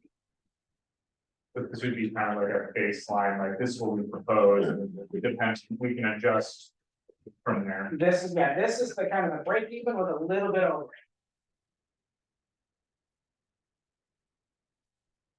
Go ahead, Tim. I'm missing something, I'm confused about something. So the option one, you got your 4.3%, 3.4, 3.4. Okay, and then option two, 2.2%, 7.4, 7.4. Why did option three go the other way, where it starts out small and goes bigger? Why wasn't it in between? That's the part that's getting me. Oh, because of the year 3 issue I talked about, like they get close, the industrial got close to where they should be, so I respread year 3 from industrial to other classes, that's why it looks different in year 3. Okay, but if they're closer, why would rather than? On this graph. So my understanding is that we're trying to get everything up to 100%. And so they're going over 100% if we keep increasing. And so to get them at that 100%, residential's got to go up a little bit. Okay. So yeah, basically, you've gotten them to their target. And so you can't keep increasing there, and so it has to come from someplace else. Someplace else. And when it comes from someplace else, it has to come. It wouldn't be fair to keep jacking them up, just to keep everything on the same. Yeah, you can't keep. Well. Good question.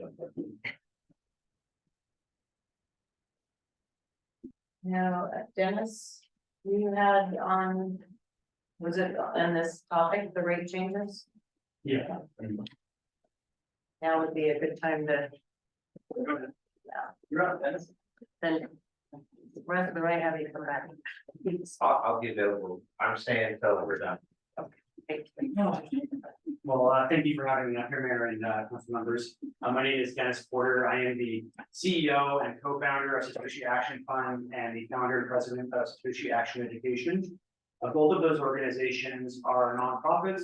One we got our C3 status today, so that took 8 months, so we're happy about that. And what we do is we advocate for Bitcoin mining, also known as digital asset mining, also known as crypto mining. We travel the country and we advocate on behalf of this technology, share the benefits of it through research and also through education and policy initiatives. I've been, just a brief background on me, I've been a part of multiple government commissions. I have briefed members of Congress, and my organization has passed multiple pro Bitcoin mining legislation pieces into law in 2 different states. And I'm here again to, like I said, kind of lay out the groundwork for why this technology is important and why it is something that should sort of be seen as one of those types of technologies and types of loads that might want to receive a different sort of rate schedule. And instead of having that larger rate just broadly applied to the technology and to the industry.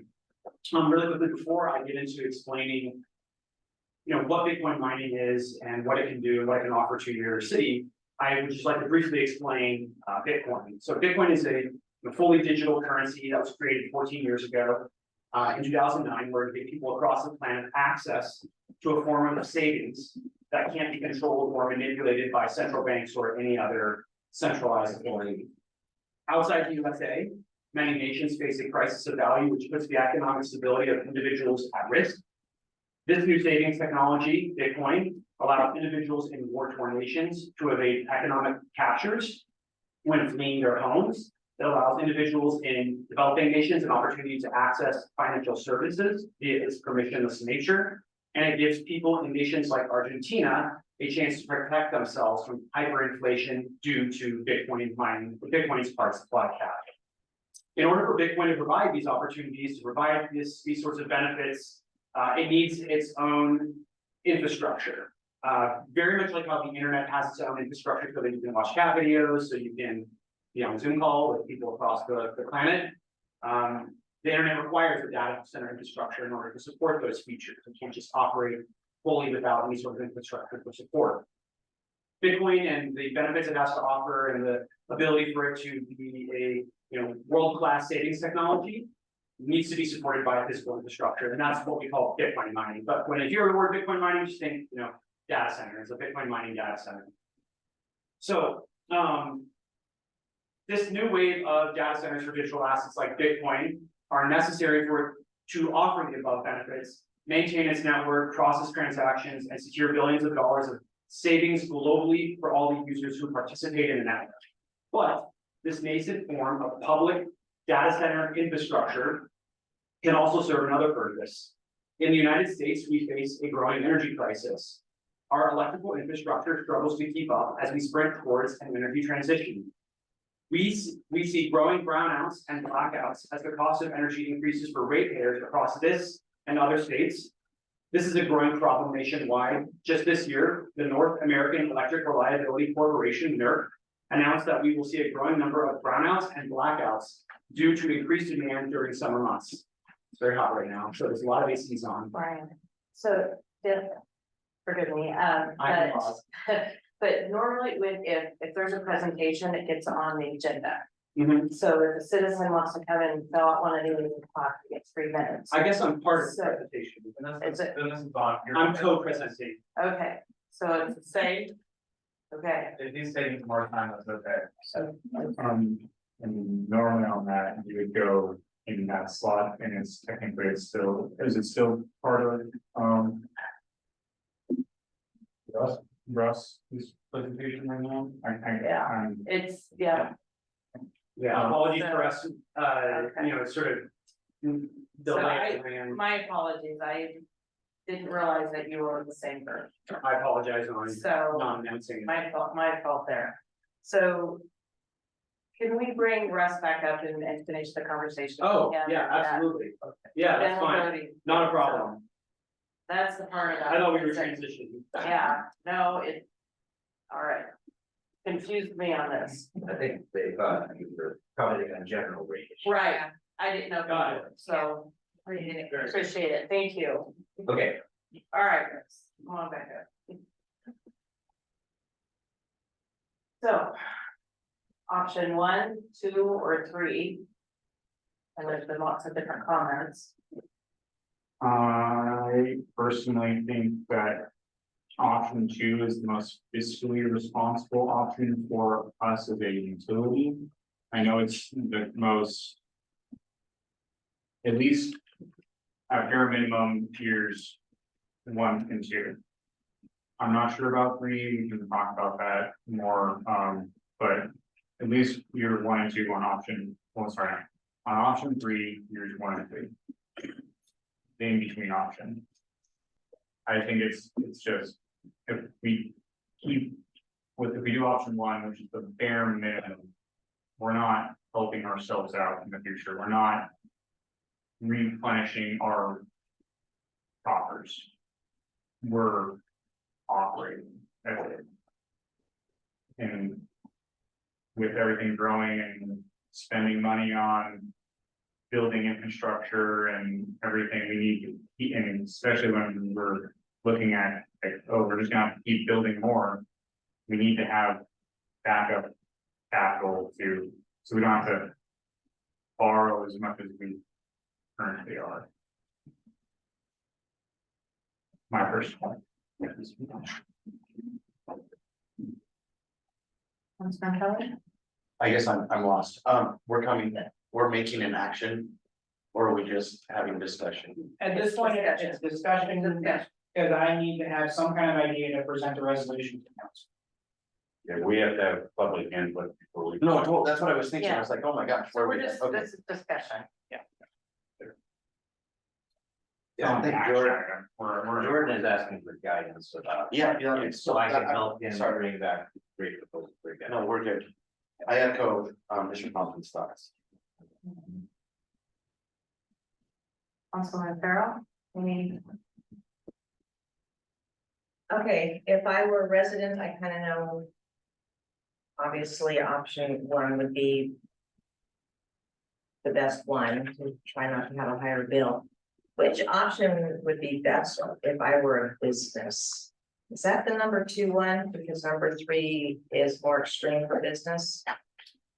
other way around.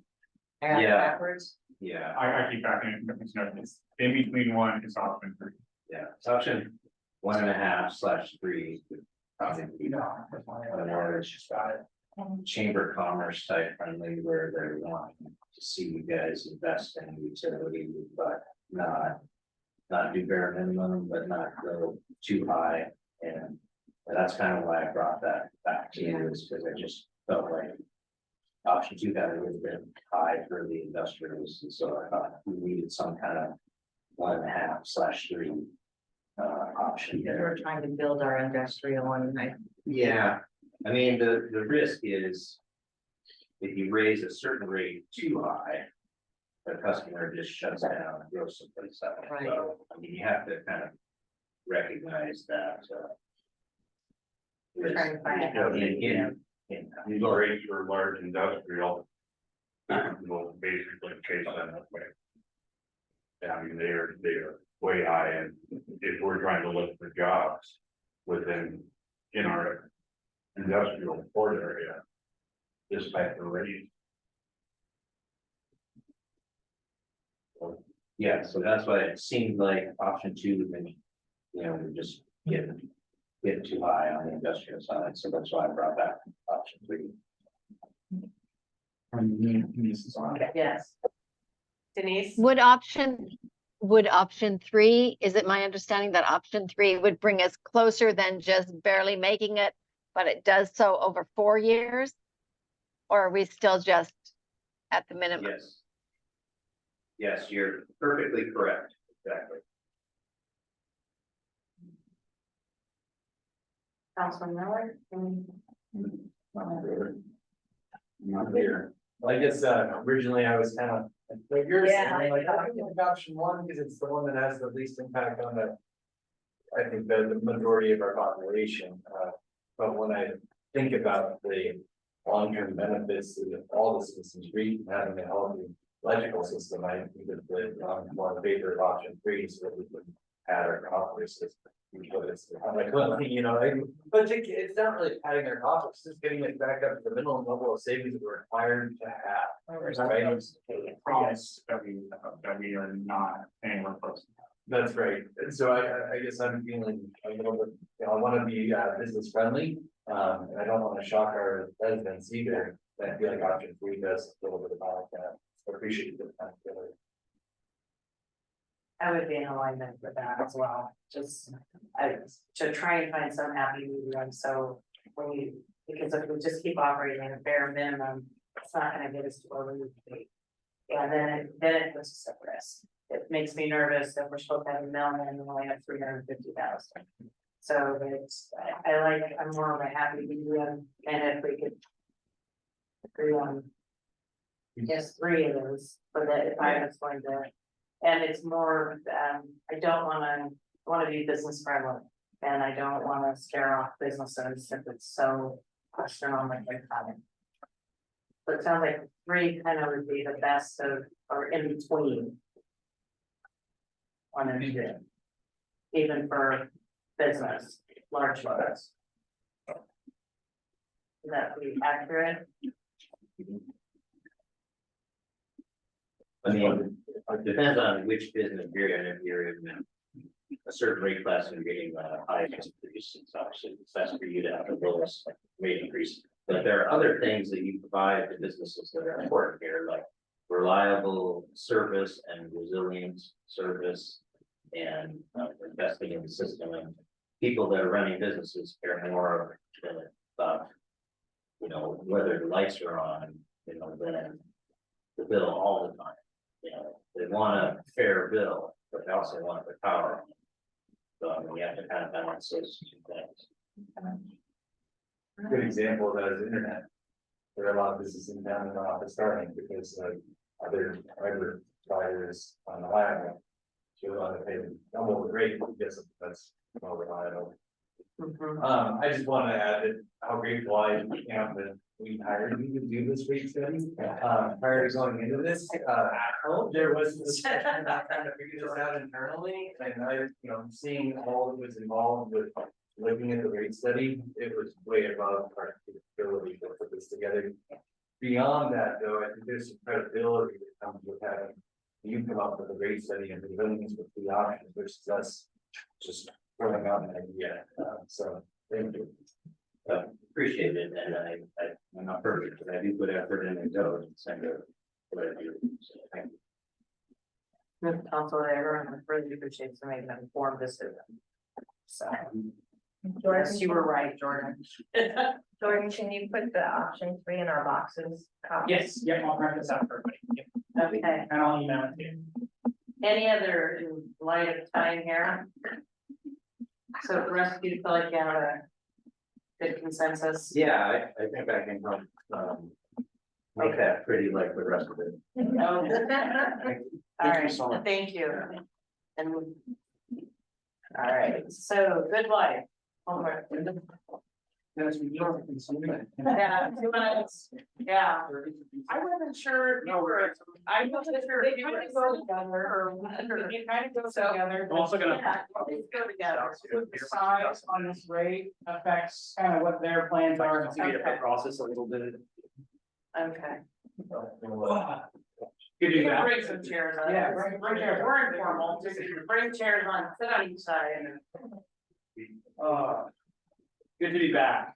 Already. Welcome, thank you for being patient, I appreciate it. It's very few times that I have appeared for the same city council twice in the same day, so. All right, that video, which will probably never be broken. There you go. I'll just sort of kind of like skip over that beginning part of what I already covered, just sort of talking about Bitcoin mining as a technology and sort of what why it exists. And then jump a little bit more into sort of the value of the technology. You should have just received a one pager that just goes over a broad ranging potential value of this technology. One of the things about Bitcoin mining is that to keep in mind is it's a super unique type of load. So you heard Russ say, that these large loads can oftentimes increase costs, and that can be true, especially for loads that are not interested in curtailing their load or being flexible in any way. Typically, you have a large load they want to be on when they want to be on, just like how you want to have your AC on when you want to have your AC on, except for right now. That was a bad example because we literally don't have our AC on. So an example though, of Bitcoin mining, there's a reason why there's sort of this like desire to attract it to different grids. In the state of Texas, for example, they developed quite a few different programs which took advantage of this technology and took advantage of this unique load. An example of the benefit is during Winter Storm Elliott, which came down as a polar vortex, knocked power out for large swaths of the country for a period of time. When that storm came through Texas, the Bitcoin miners there were ready and willing to shut down and curtail all their power usage. Over 95% of the miners within the large flexible load task force in that state wound down and made that power available back to customers. To put that in context, 1,500 megawatts of power is roughly enough power to keep 1.5 million small homes. Yeah, it's a lot of power. It's enough power to energize 300 large hospitals, so it's a significant amount of energy that was delivered back. One thing to keep in mind is that during that process, there was no ability really for the traditional data center industry to respond the way that Bitcoin mining did, because if a traditional data center responds and says, hey, I'm going to curtail my load, then all of a sudden all of our internet activities sort of get diminished. Amazon, Google, if they try to respond that way and just shut down all their energy, all their data centers in Texas, they'll have global interruptions on their services. Whereas in the case of Bitcoin mining, when Bitcoin mining shut down, it shut down 30% of its compute globally at that time during that storm, because there were other places outside of Texas that responded as well. There was zero network interruptions on it. No one was able to not process a transaction. There was no money lost. There was no interruptions to services provided. So something really important to keep in mind. Another really important, and I think is probably going to be the most important benefit of Bitcoin mining when it pertains to flexibility is its ability to enhance and come alongside the renewable energy industry. Here in the state of Oregon, we have mandates from Salem that by 2040 we must be 100% clean, and that a vast chunk of that must come from renewable energy assets. Now, I like that renewables are clean. I like that they don't require an energy fuel source, like just uses the sun and the wind. But the problem with using the sun and the wind as an energy source is that the sun is not always shining and the wind is not always blowing. And so there are many times when renewables are not able to deliver power when people need it. Well, that's tough because, as I outlined earlier, most people want energy when they want it. They want it on demand. So the unique profile of Bitcoin mining is kind of coming here to the rescue. Unlike any other load on your grid, Bitcoin miners, not only are they ready, they're willing, they want to participate in the flexibility and sort of the intermittent generation that occurs from renewables. So have a day when there's less wind, miners can wind down. Sun starts going down, miners can wind down to compensate for that sort of lack of generation that is going on the grid. If I haven't highlighted already, like sort of this idea of winding down or returning power back to the grid is a common term used for that demand response. It's a program that's been developed over the last 20, 30 years plus, particularly in the last 20, 30 years, the Federal Energy Regulatory Corporation has been spending quite a bit of time trying to figure out, okay, we like renewables, but how do we fix this problem where they are not able to provide power when everybody needs it? And demand response is a big part of that program. In closing, I just want to talk a little bit about how my conversation with a former FERC economist, he said, you talk a lot about how Bitcoin mining, how great it is, how awesome it is, but, let me ask you 3 questions. Like, is it a large load? Does it use a lot of power? And I said, yes, it uses a lot of power. He said, does it want to be on 24/7, 365, if it can? I said, yeah, they want to be on as much as possible, if given the opportunity. But then the third question he asked, and this is the most important, is can I shut it off as a grid operator whenever and wherever I need to. And I said, yes, you can shut it off whenever, wherever, and for as long as you need to.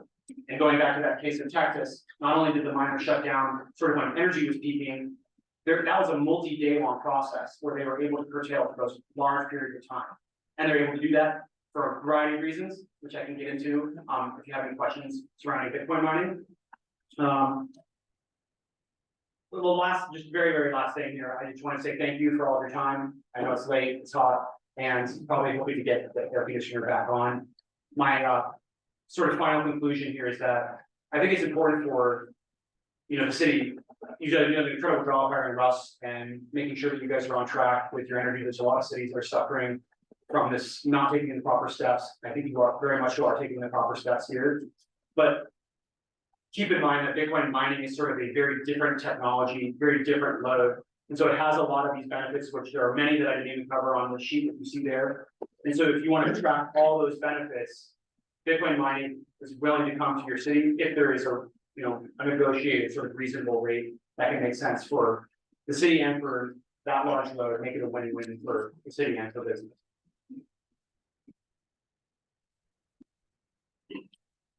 They still don't understand what Bitcoin mining is, and when I hear that you can turn it off whenever you want, does it matter? Yeah, like, why, we just shut it down, and why did, and without any real negative impact, and I do it. I don't understand what it is. So it'd be a form of cost savings. So 90% plus of it's a great question, by the way. I mean, you get a lot of questions around like, what is Bitcoin and what is Bitcoin mining? And that's sort of why I finally started my nonprofit, because I was like, this is something that needs to be, there needs to be quite a bit more education on this issue. So 90% plus of Bitcoin mining's cost operations is the electricity they use, the power they use. And so slight variations in the cost of energy for a Bitcoin miner can make a massive difference for them. And in the world of energy, you can see there's fluctuating prices, changes in prices all the time. And so let's say, like, for example, you're exposed to real-time pricing, which would not be the case with the rate, which is just an example. You would see that when there's a lot of demand for energy and the price of power starts to go up, you might actually go past the break-even point for a Bitcoin miner. They would want to shut off because they would lose money. What are they selling? Can you give an example or application of it? I think what my understanding of Bitcoin is that it's a creation of an algorithm that connects a buyer and a seller. And the Bitcoin mining gets a small percentage or gets a Bitcoin for creating that algorithm. Yeah, that's definitely a way to say it. They're sort of involved in the transaction process. So Bitcoin miners are involved in making sure those transactions happen and then do it in a way where you don't have to rely on third parties or intermediaries. So like a credit card merchant processor? Yeah, it's taking a percentage of the transaction. Very much like that. The process is, all the transactions in the bucket get processed every 10 minutes. It doesn't matter who does it.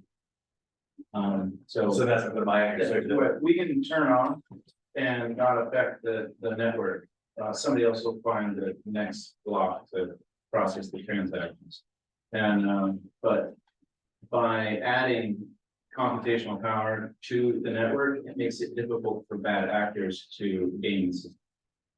So we can go up, we can go down, depending on what our input costs.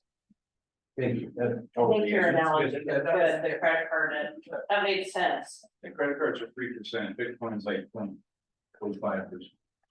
But I can see why there's a huge credit card merchant processors make a ton of money, right? And so as things are moving more towards cryptocurrency, the people that are processing those transactions have opportunity to serve a need and earn profit. You're sure? Thank you. I covered this in my presentation. Yes. Denise has her hand up.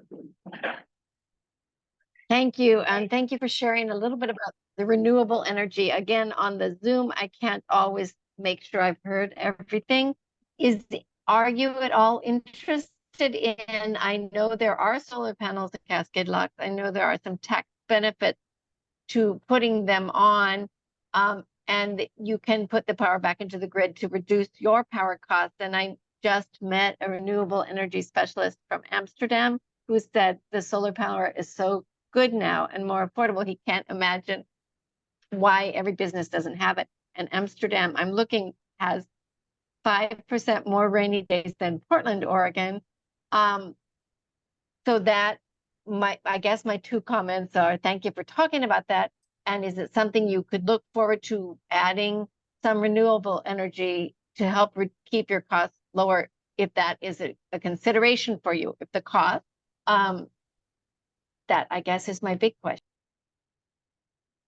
So there's, just for me, so I'm a nonprofit, so I don't recommend Bitcoin, but I'm joined by several people here that do mine Bitcoin, and then you know, there are obviously Bitcoin miners all across the country, and there is a very strong push within the space to build your own generation, although that's not where most people are at this point. It's fairly expensive to build your own generation. Generally speaking, most people will go into partnerships. We have seen more of those partnerships take place. And as I mentioned, one of the main problems with renewables is that they oftentimes are not able to provide power when a customer wants it. Another problem that a lot of renewables face across this country is the lack of build out of high transmission voltage or high voltage transmission lines. And those are difficult and time consuming to build. So oftentimes you'll have renewables built in front of transmission lines before they're built. And so the renewables will sit there with no customer at all. In this case, like many Bitcoin miners are coming in, sort of saving those projects or looking to save those projects by providing ROIs when nobody else could. Because one thing that's unique about Bitcoin is that it's location agnostic, which means it can be anywhere. You don't need to have hardly even a road to this thing. Like you can just have a Starlink, as mentioned before, and mine Bitcoin and promote it very easily. To answer your question as it pertains to our project specifically though, if we were to build out something like a solar farm to power our facility, it would take up many, many more acres than we have, as well as be 6 to 10 times the cost of our data center. So it's just not economical. Speaking about powering, not about powering your facility, but putting it back into the grid to reduce your cost if electricity cost was a concern for you, because I see that that is what is happening at Cascade Locks, not that people are powering with the solar, but they're putting it back into the grid, which reduces their electrical cost. Yeah, we would serve as a power sink and a buyer of last resort. Which one's both? I'm both. Okay, I wasn't sure. So can you talk a little bit about Goodlife Homebuyers? I mean, talk. Absolutely. Tell it, what, Start the presentation up. yeah. Let's get that out. Okay, so we're looking at building a data center here in Cascade Locks. My company is Goodlife Realty, and my name is Bo Turner. I didn't introduce myself, sorry.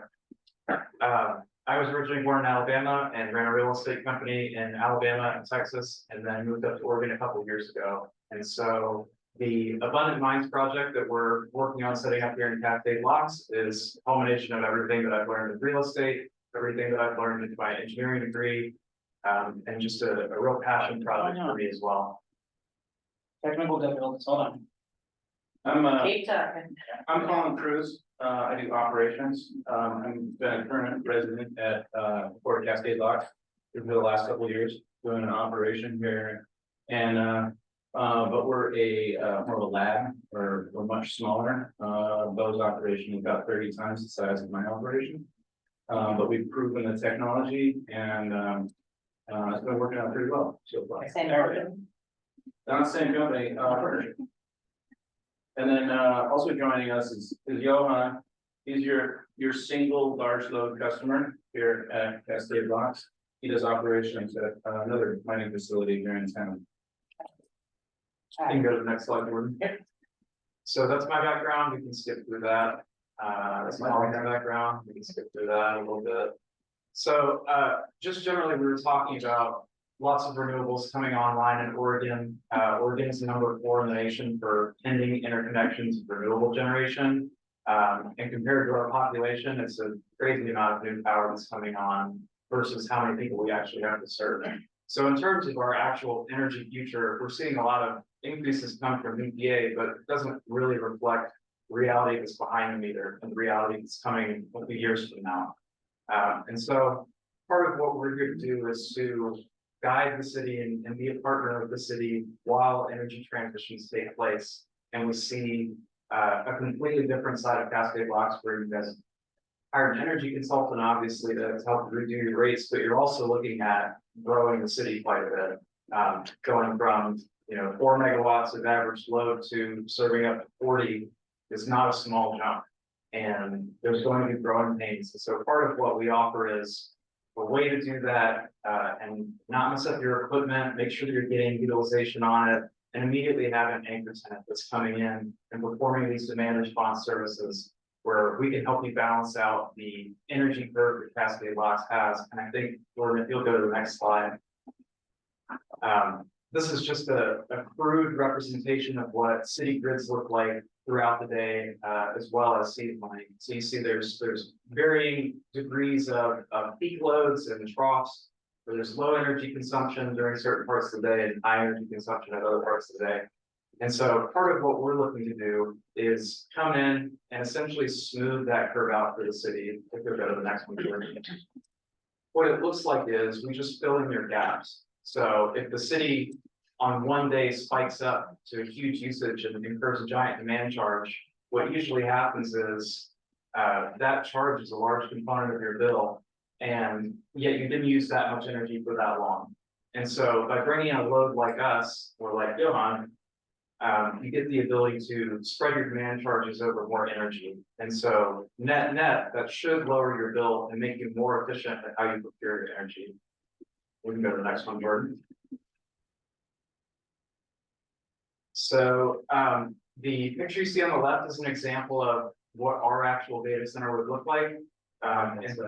In terms of the construction and the size, that's pretty similar. We're operating an air-cooled container farm. So our data centers are based out of 20-foot shipping containers that have been remodeled to suit our load. And they're aligned pretty similar to this on Mr. Snyder's property over by the substation. You can go on to the next slide, Jordan. So they're not water cooled. They're not water cooled. So we don't use any water in our data center. No chemicals. No chemicals. Everything is just done by air. We have plenty of wind here in the gorge, so the airflow alone and temperatures, apart from like these last couple of weeks, there's a couple of weeks a year where it's challenging, but apart from that, we don't need any kind of additional cooling to run computers. So right now where we are is setting up this pilot 3 megawatt project. That's been our intent, is to start out with 3 megawatts, and then as the city adds on new capacity with the substation, we'd like to get up to 15, but of course we're flexible with whatever is actually best for the city. We want to provide a service and make sure that we're actually adding a benefit, not just draining your resources. So So step in really quick, this is where we butt heads with putting a hard number on providing a port with that IGA. Is if they are demanding 15 and we're saying our IGA, 6 of that should be going to the port, that's kind of where things might get difficult to discuss. I think the 15 was post second substation. Yeah, well, yes, yeah, all this is after the second substation, yeah. But not now. Yeah, just say that might come into play. You guys keep growing, get into 15, 20 megawatts. And we're already committing some of that to the port for a project that, might be 5 years down the road. But in our IGA, we've already committed. So we have to keep that. So that's part of why it's so important that we come in with the demand response as being a key part of our partnership with the city. Is we don't want to prevent you from having another large customer that comes in and uses a lot of energy for a productive purpose. We just want to use it when it's not being used. And we think that's a really fair partnership, but it also provides a lot of benefit. It means that you can get more utilization out of your equipment. It means that you can stand to have more customers, more varied loads. You have someone that can come in and very quickly turn up or down to any degree. It's not on or off, it's very easily micromanageable, so that we can modulate your load and change the way that the city consumes energy by 30 to 50% of whatever the total load might be. Councilman Miller, you had a comment? Oh, I have a couple of your plan is not to be on port property, but to be on public, or privately on mine. On Denison. On Denison. Correct. So. That takes away from this. Or, power. Because it's directly onto the city. Number two, your fans. How noisy? So if you're standing right in front of it, it's about 70 decibels, which is it's probably not even gonna compete with the highway. It might be the next slide, but there's a picture of Colin standing on site. That'll work. That's our site plan, and you can see we run right along 84. So the odds of us being louder than 84 are low. Especially the nearest people in the nearest subdivision are over 1,000 feet away. So if we get far into the reference slides, I have several noise simulations that run and determine what kind of noise you can hear at a certain distance. And if we did no remediation and there's no highway noise or anything, nobody in those residents should hear us at all. So I imagine the fan noise is gonna be dependent on ambient air temperature and how much processing powers being used when this happens down next to the finished bag. Yes, sir. So I would expect then that when demand goes down, you're going to try to utilize more of that energy that's available, correct? Yes. So potentially the times that we would be operating at a higher level would also correspond to the times below that. That's true, yes. So we've got noise abatement in our plans. We've worked with people who've done several of these sites and had no issues, even in the middle of the night when there's no competing noise. But we have a plan set for any of our containers to do noise abatement, both inside as well as outside. It's really simple. You honestly just put up a sheet or some kind of barrier, and it blocks the noise going from any direction outside of your that word. There you go. Container. Well, outside of your. So I just, as you were increasing power consumption, during those off times when demand is down, it's also going to be maybe more or less nothing else. That's true. So as somebody that lives in that neighborhood, it gets kind of quiet. You know, we don't have a lot of industrial noise taking place during those hours. And I think that the noise concern is something that many of the residents have in that area. So I'd like to hear more about the noise abatement. For sure. If everybody wants to stay around, I've got probably 6 slides that just go through different calculations of what kind of noise you can expect at different distances, and with a barrier, without a barrier, with an 8-foot barrier, 20-foot barrier. All of them look good. I ran them to be purposely obnoxious, and it still should not carry to those residences. So if you put the measures in and to fix the noise, does the decimals go less than 70? It does. So what would the decimals be if you put all your precautions in? It should go, I mean, go to slide 17, we'll get this up. Okay. Oh, we have a prevailing west wind. And so the only time I ever hear Bear Mountain, I live in this neighborhood, is when we have the east wind. And so when the prevailing noise is going towards the river, away from us. Yeah, but Bear Mountain has that big like round. Yeah, no, I'm saying that, but I don't hear it when there's a west wind. I only hear it when there's an east wind. Part of how we laid out our site as well, knowing the neighborhood was, let's say over here, is we angled all of our containers so that they're facing predominantly over toward where there's nobody. Is it not in there? Is it a video? No, it is. It's deeper in the slides. No. Well, yeah, 17 is blank, that's all there is. Oh, keep going, like, yeah, keep 23. More. There we go. There you go. So let's see. This is assuming that we emit 103 decibels, which is, if you go back one slide, I think that's an airplane engine. Oh boy. Yeah, car horns, sporting events, concerts are in the 110 range, snowmobiles are at 100. So I ran it at 103 on the next slide with no noise abatement, and still you get down below, I think 65 decibels when you get to the residences. So that was the horrible scenario where in addition to our computers, we're also running chainsaws 24/7. It's very unlikely to go all the way back, but Jordan, if you go, there should be 4 slides. So that's the first one. That's a 500 meters, starting with 103 decibels, you get down to 27.1 at the residences, that's below whisper, so you shouldn't hear it at all, really, is what that's saying. Leaves rustling. High noise estimate 8 foot, so that's when we put in a barrier. This slide is when you put in a barrier. You've got 103 at the source, an 8-foot barrier blocking whatever the noise source is, and then 1,500 feet away, you shouldn't be able to hear it at all. It's below audible range. You were saying at the source it's 70. Correct. So but not at 100. So this is a gross overestimate of how loud we should be at the source. And minor remediation would take care of it. Say inside the box, probably looking at somewhere around 90 decibels. Outside of the box, a couple feet away, you're looking at about 70 decibels. Can you touch base on jobs, on how many people and Absolutely. Did you go to Jordan? I know we're on Right. we end at 10, so. The restaurant closed at 10? 9. At 9, yeah. This one? That's a, yes. Yeah, you're gonna have to go to Red River. No.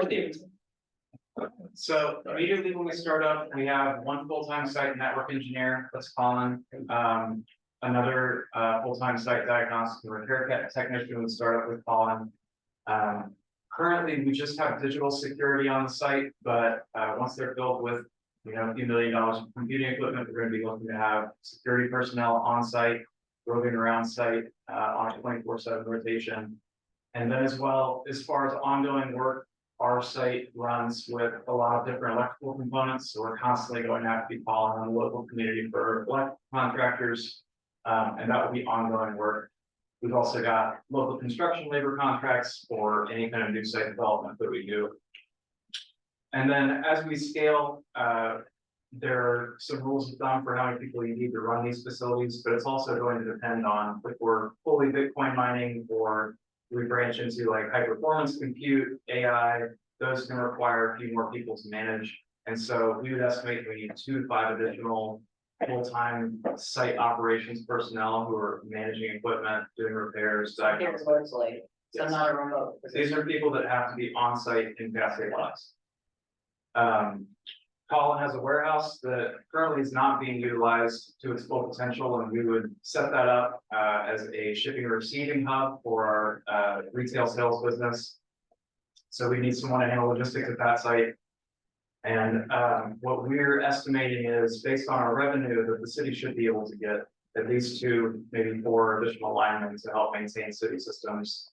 Coming in, our anticipated power bill is about half of what the city currently spends on energy. So would be a significant add to the resources the city has to get linemen on staff, make sure you don't have to call Portland for on-call emergencies.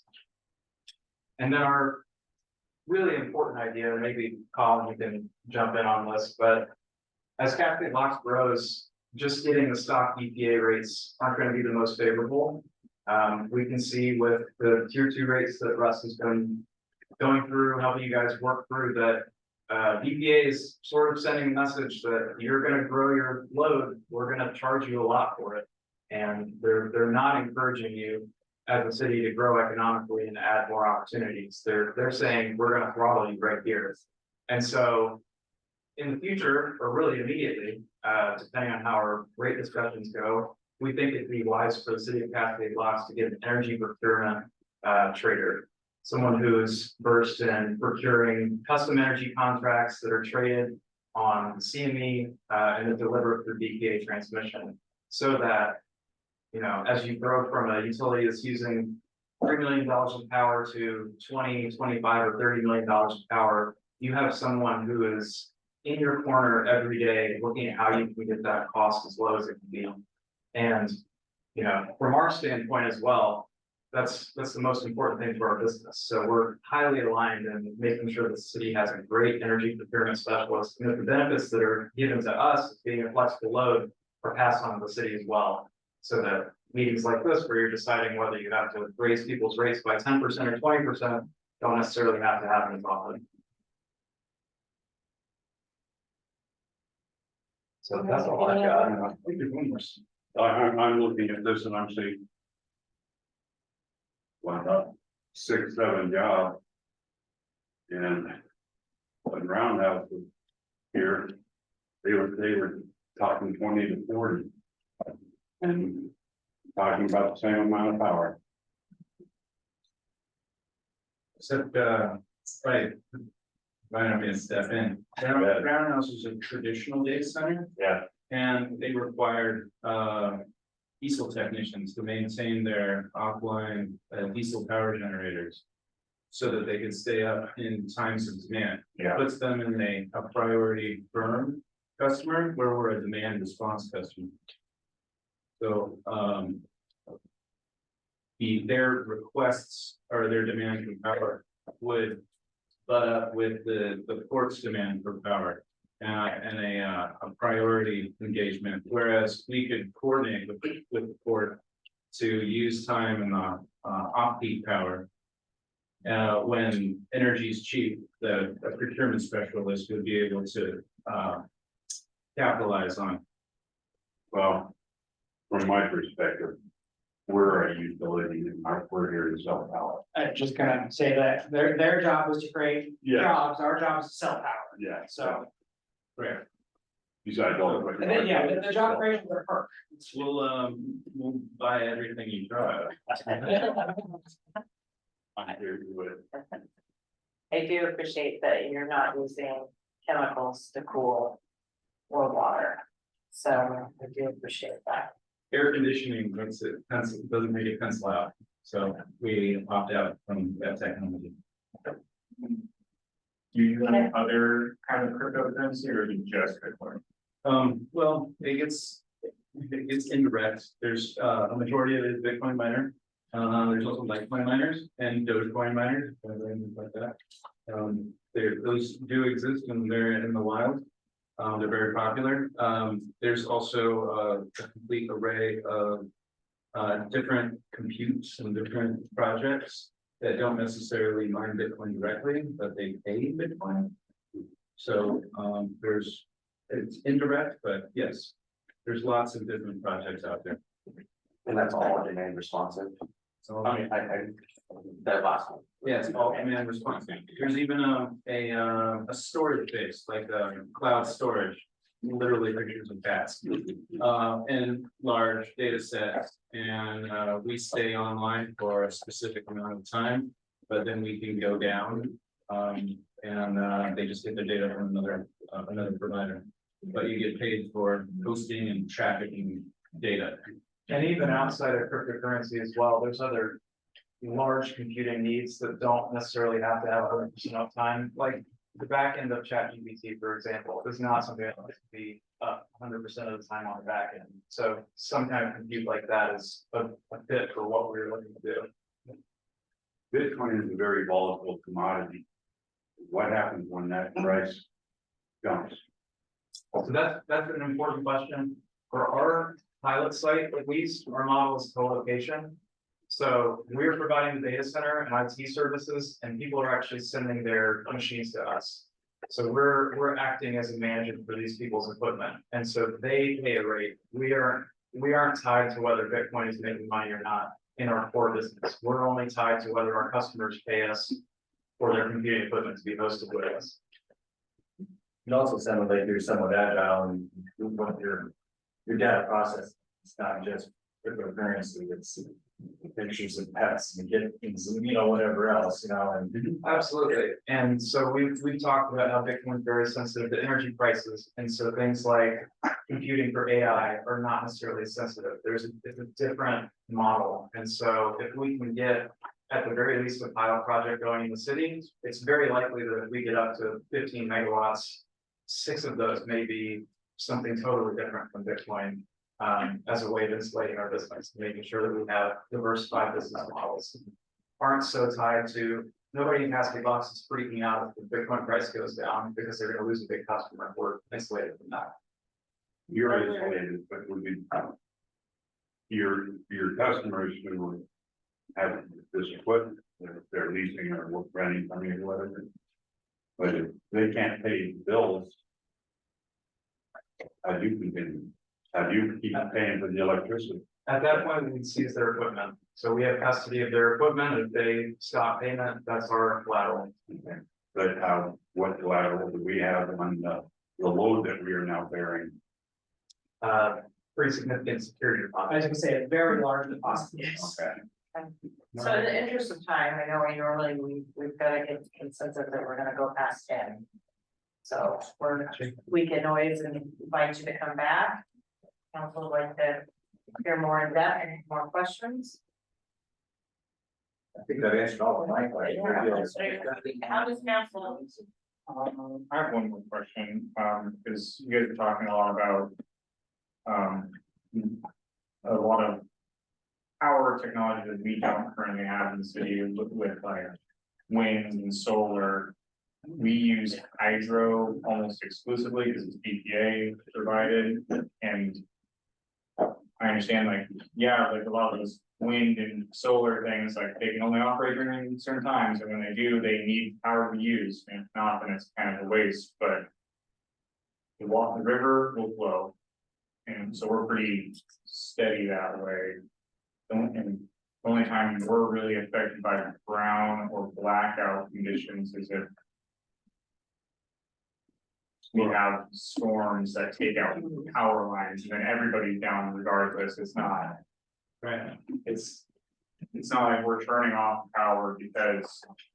Correct me if I'm wrong, but there was an event last Christmas time, maybe December 28th, where Cascade Locks had a brownout or That blackout. was because of trees hitting power lines. Okay. It was not because we decided to turn down the power. Right. Got it. I remember that. Yeah. There was a power pole caught on fire and That was the beaver.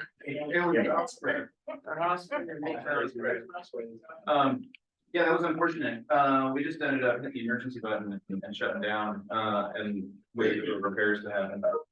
And, I think I lost a $700 fan in that whole event. I think that was my total casualties.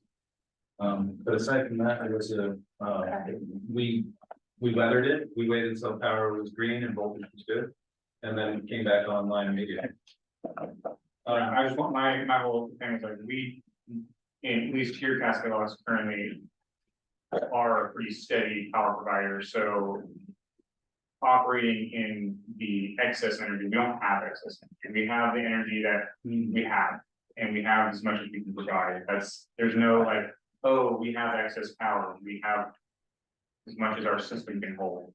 I'm assuming our average usage at Pyramid Station last year was 7. That would be 7, the average throughout the whole year is just over 4 megawatts, like 4.2. 4.2 average, peaking at 7. Yeah. And the device is maximized at rated 14. Currently without more upgrades. Right. And they can go to 17 with the extra coolant fans. 17, 20. Something like that. So I can test that you do have plenty of power available. Yeah, that's what I'm saying is like, we have power available, but we're not subject to fluctuations. True. You're not capitalizing on excess power that is just floating out there. We have it. It's not like wind, when like the wind's blowing, it's making a bunch of power, but no one's using it. It's not like solar where it's like it's hot sunny day out. Right. It's On the ICE, the next day peak, and an energy procurement specialist would be able to see this. And if the wind was blowing and there was extra capacity on the Mid-Columbia price, you'd see that price drop. And the city could scoop that cheap price and sell it back to us at a profit. if we hire a full-time position. Yes. It is now 10 o'clock. It is now 10 o'clock, Alright. a little bit past 10 o'clock, so. We do have another person who wanted to. Two people, technically, your administrator's report and. There's. And you report don't on have the anything. high level in my report, just a lot of little things. That nothing that needs to be addressed tonight, you can email me with specific questions. We extend for and this. And extended to like 10. I would like to hear Kathy. Yeah, She, well, I patiently have been here for, everyone's been patient. Just to provide some information, you guys want information on our conditional uses. I know you guys are Really having to go. Thank you so much. All right, so should we extend for like 10 more minutes so that is everyone good with 10 minutes? can All right. give us our information? Okay, so I was just asked, to provide some information regarding conditional uses to the council, and so I did it on each first day. And I think my report kind of says it is, all of our information, community development code is on our website. And we do have staff available if anybody ever has questions, which includes council, as well as residents. I think I put all the information in here regarding conditional uses that. You know, why a conditional use would be required in every single zone. I've listed all the zones in this report as well. So I guess, do you have any other questions past that? I think a lot of my questions have to do, especially right now, is with this DAPA. And some of the, what I see to be unreasonable requests by our city planner. A traffic study on an area that has always been used as a restaurant and for the stern wheeler. When the port has plenty of parking down there, I mean, they can put 5,000 people down there for 4th of July fireworks, and you need a traffic study for a small restaurant. That seems to be unreasonable. They don't do a traffic study on that. This Bridge of the Gods run we just had, they put extra trailers in the ball field area serving breakfast. There was no traffic study done for that. And there was a lot of extra traffic because of it. So I think Mr. Spoo has been, you know, I think he's being unreasonable in his request from the stop, especially on the traffic study. That's Okay, so I would like to say that the court should have applied for a conditional use, which eventually they did. They have been asked for additional information. And really, the council should not be any part of any of that. Because if they do have to apply for conditional use and it goes before the planning commission, the council is the appeal board, so you don't want to be involved in any of that before it comes to you. So we have a planning consultant and our code outlines what is supposed to happen. And based on the information that we get from the court, we'll determine what processes happen next, if any.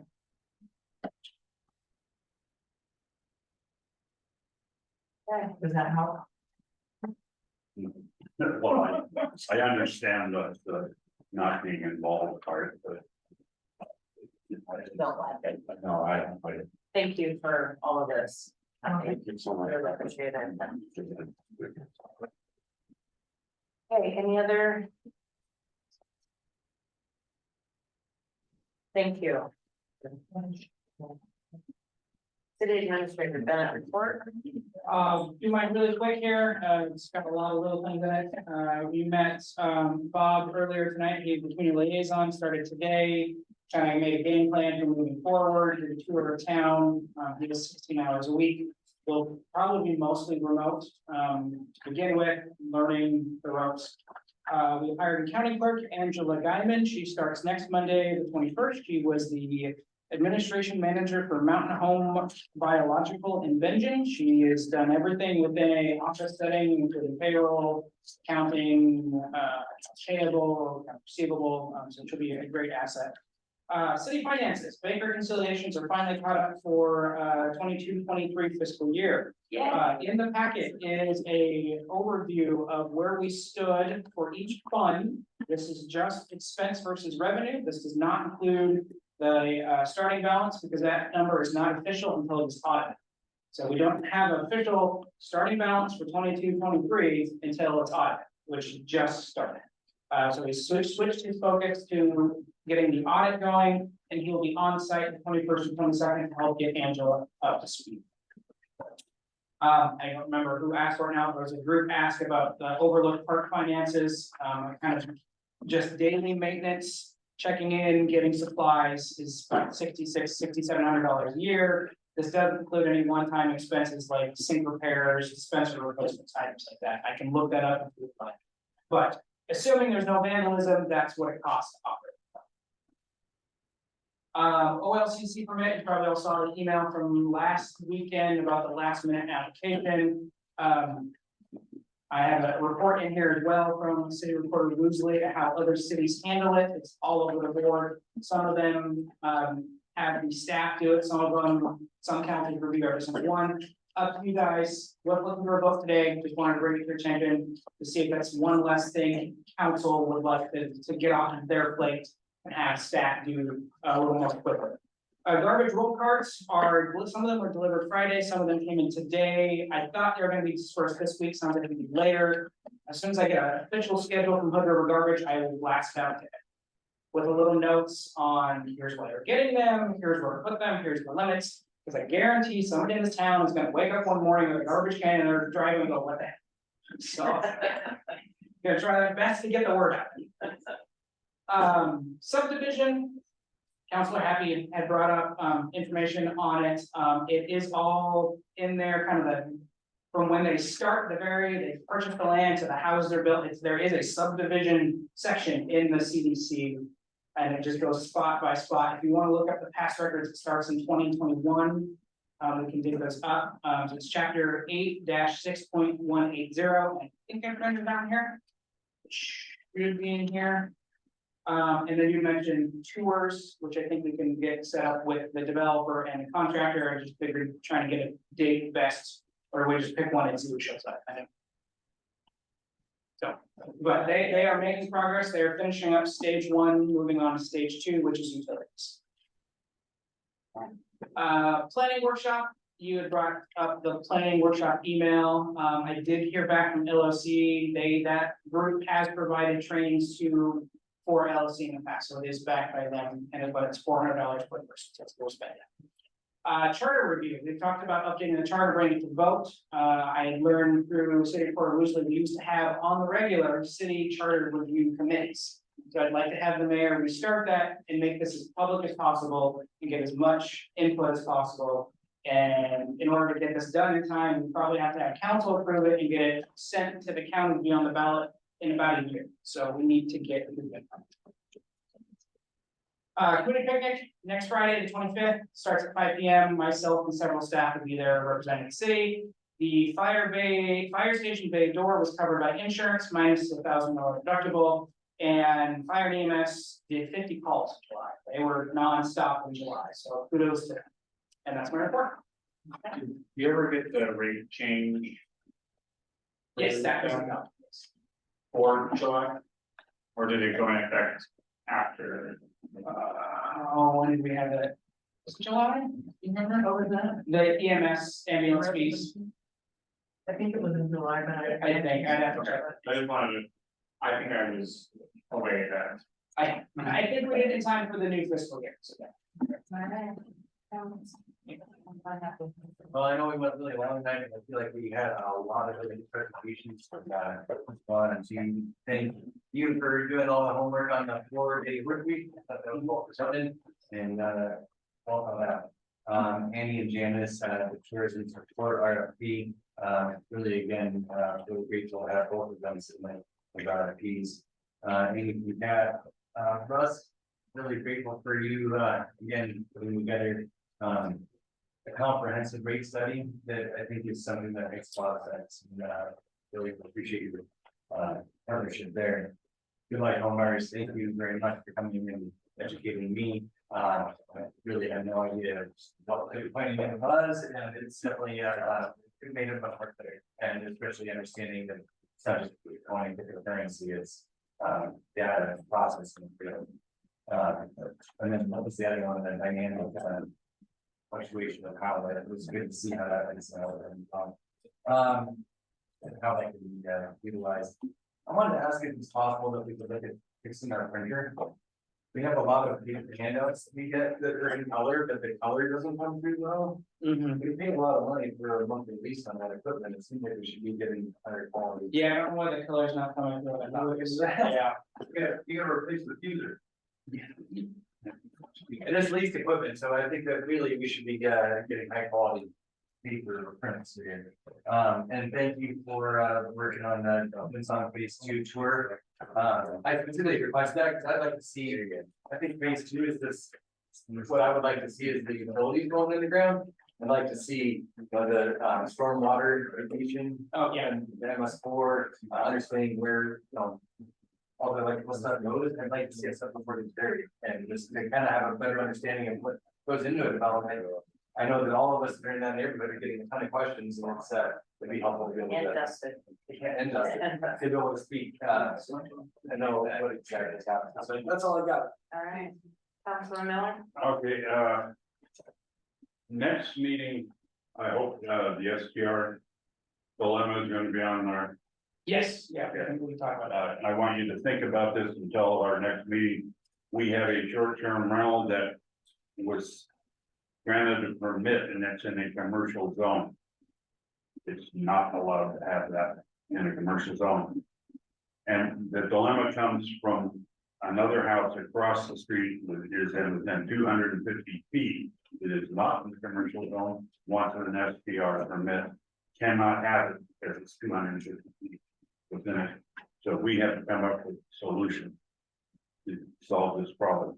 And next meeting, we'll have some people here to discuss it. But I want you to think about a solution to that. I was contacted by Jessica Mehta from Merced, joining their board of directors, and I will be meeting with her on September 7th. Unfortunately, September 21st is the first meeting I'd be attending, and I'm in Charleston, South Carolina that day. And the meetings between 4 and 6, I'm at a dinner at 7 o'clock that time, which is 4 here. So if we could get somebody to fill in for that meeting, it's on Zoom, so I can get you the information on that. And I want to thank staff for all their hard work. Kathy for getting that conditional use permit stuff up to all that is valuable information for us. And the last thing, we cannot make up our rules as we go along. Council procedures is the current rules. You can't deny somebody a freedom of speech because of rules you want to make up later. But we have to follow the rules that are here now. That's it. Councilor Fair? Okay, I'll buzz through this because I had a lot written down. Hours that our sheriff's working here, a few residents, including myself, feel that we need to have more accountability from them. We get their little log with their calls, but we really don't get a breakdown of their hours to see if it's matching up with what the city is paying for. I don't know if that's possible to do, but also I was wondering what the response was with the residents keeping their areas 10 inches or less when they got the letters. Jordan, do you know, did most people fix their problems after they got the letters, or are we after? I think, I haven't looked, I don't know if John's looked recently, there were only, I think, 3 letters we sent out, nasty grams. The initial letters covered most. And in our minutes, it was brought up that about contacting the railroad about the individuals down at the tracks. I don't know if we've had a chance to do that, but I was wondering about that. And we're talking a lot of different codes, so also the person that was here last time was mentioning the ADU of their property. And also there's the food cart issue, and I'm just hoping that somebody is keeping a list of these things so that when we go in and do our code to address them, that none of them fall through. Is there a date for the interview of the Hood River County Administrator? Not yet, no. Okay, and lastly, since the strategic plan wasn't this time, are they gonna be here on August 28th? We are sending the survey out to the picnic on the 25th. I just got the draft of the actions and recommendations today. I'll be reviewing it, sending it to the steering committee first week of September. Amanda will be reviewing it, and the goal is to get it to council's approval in October 9th, I think. Okay, so it's Give her time to review. pushed out, but Yes, okay. yeah, so yeah, no additional cost, we just kind of slow the process to make sure that place. Okay. Yeah. That's all I got, thank you. Councilmember Keller? Just echo all the things that everybody has presented on. I evaluate, incredibly valuable. To echo Mr. Miller's comments, when I read the procedures about presentations, it seems like there's a lot of vagueness about how to sign up for to present, when do they get to present?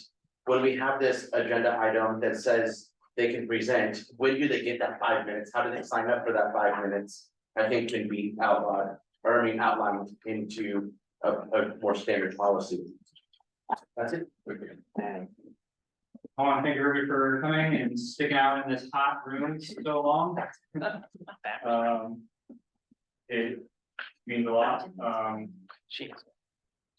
want to thank Goodlife and the collective of crypto miners for presenting. It was good information. Thank you, Russ, for giving us good information on what we need to do as our public utility. And that's it for now. Councilmember Denise? Hello, thank you all. I'm sorry you're in the heat. I want to thank everybody who came and spoke, and I want to acknowledge that a change for the tourism committee will be uncomfortable, and I appreciate that Anne came tonight, and I want to acknowledge that it's always hard. Change is hard, and there may be some discomfort. And also that I hope we're looking forward to some new things as well with that. I do want to just quickly say, yes, I'm following up on the Main Street emails. As Jordan will attest, there are 3 to 5 emails a day from Main Street participants. I'm wading through what is important. I have forwarded those that are tourism related to the committee president. I've forwarded some to the historical that are related to that. A lot of grant opportunities. And I even forwarded some NPO, nonprofit information to some folks in town who have been discussing starting a downtown business association. So as I get my teeth into something more to share with you, I will, but I am reading them and trying to make some choices of who to share this with. And I appreciate everybody that's here and all of the information. Thank you. All right, thank you. First of all, I'd like to say thank you to everybody. It is warm and we have stayed past, Stanley stayed past the 10 minutes. So we got a lot of information in. There was a lot of good discussion. Certainly thanking the staff. Thank you, Kathy, for coming in at the beginning. Hopefully next time. Tiffany, thank you for coming. Everyone that came, Russ, your knowledge is amazing. Goodlife, thank you so much for coming. Everyone, really appreciate it. As far as rules and regs, it's like I'm trying to learn all this, and then we do to what Councilman Keller says, you know, there is some gray area. I'm just trying to figure out the best way, certainly not to change them. And, you know, I just want to remind everybody, it's like we're a team and everyone should be treated with kindness and respect. And I'm a big fan of that, and we can disagree all day long, but to do it kindness and respectfully. Also to remind the public when you come in, if you are mad and you're gonna slam the door and things like that, you can't have that in council. It's unacceptable behavior. But certainly come, voice your opinion, everyone has that right to do that, but I just ask the public, please come in respectfully, leave respectfully, and that's it. One last thing, a new baby was born today, a Baron and Doyle Lorraine had a baby girl. So she's happy and healthy, and Margaret Millie Lorraine, so congratulations to them. And at that point, but yeah, that's it. Thank you so much. And I really thank you, everyone.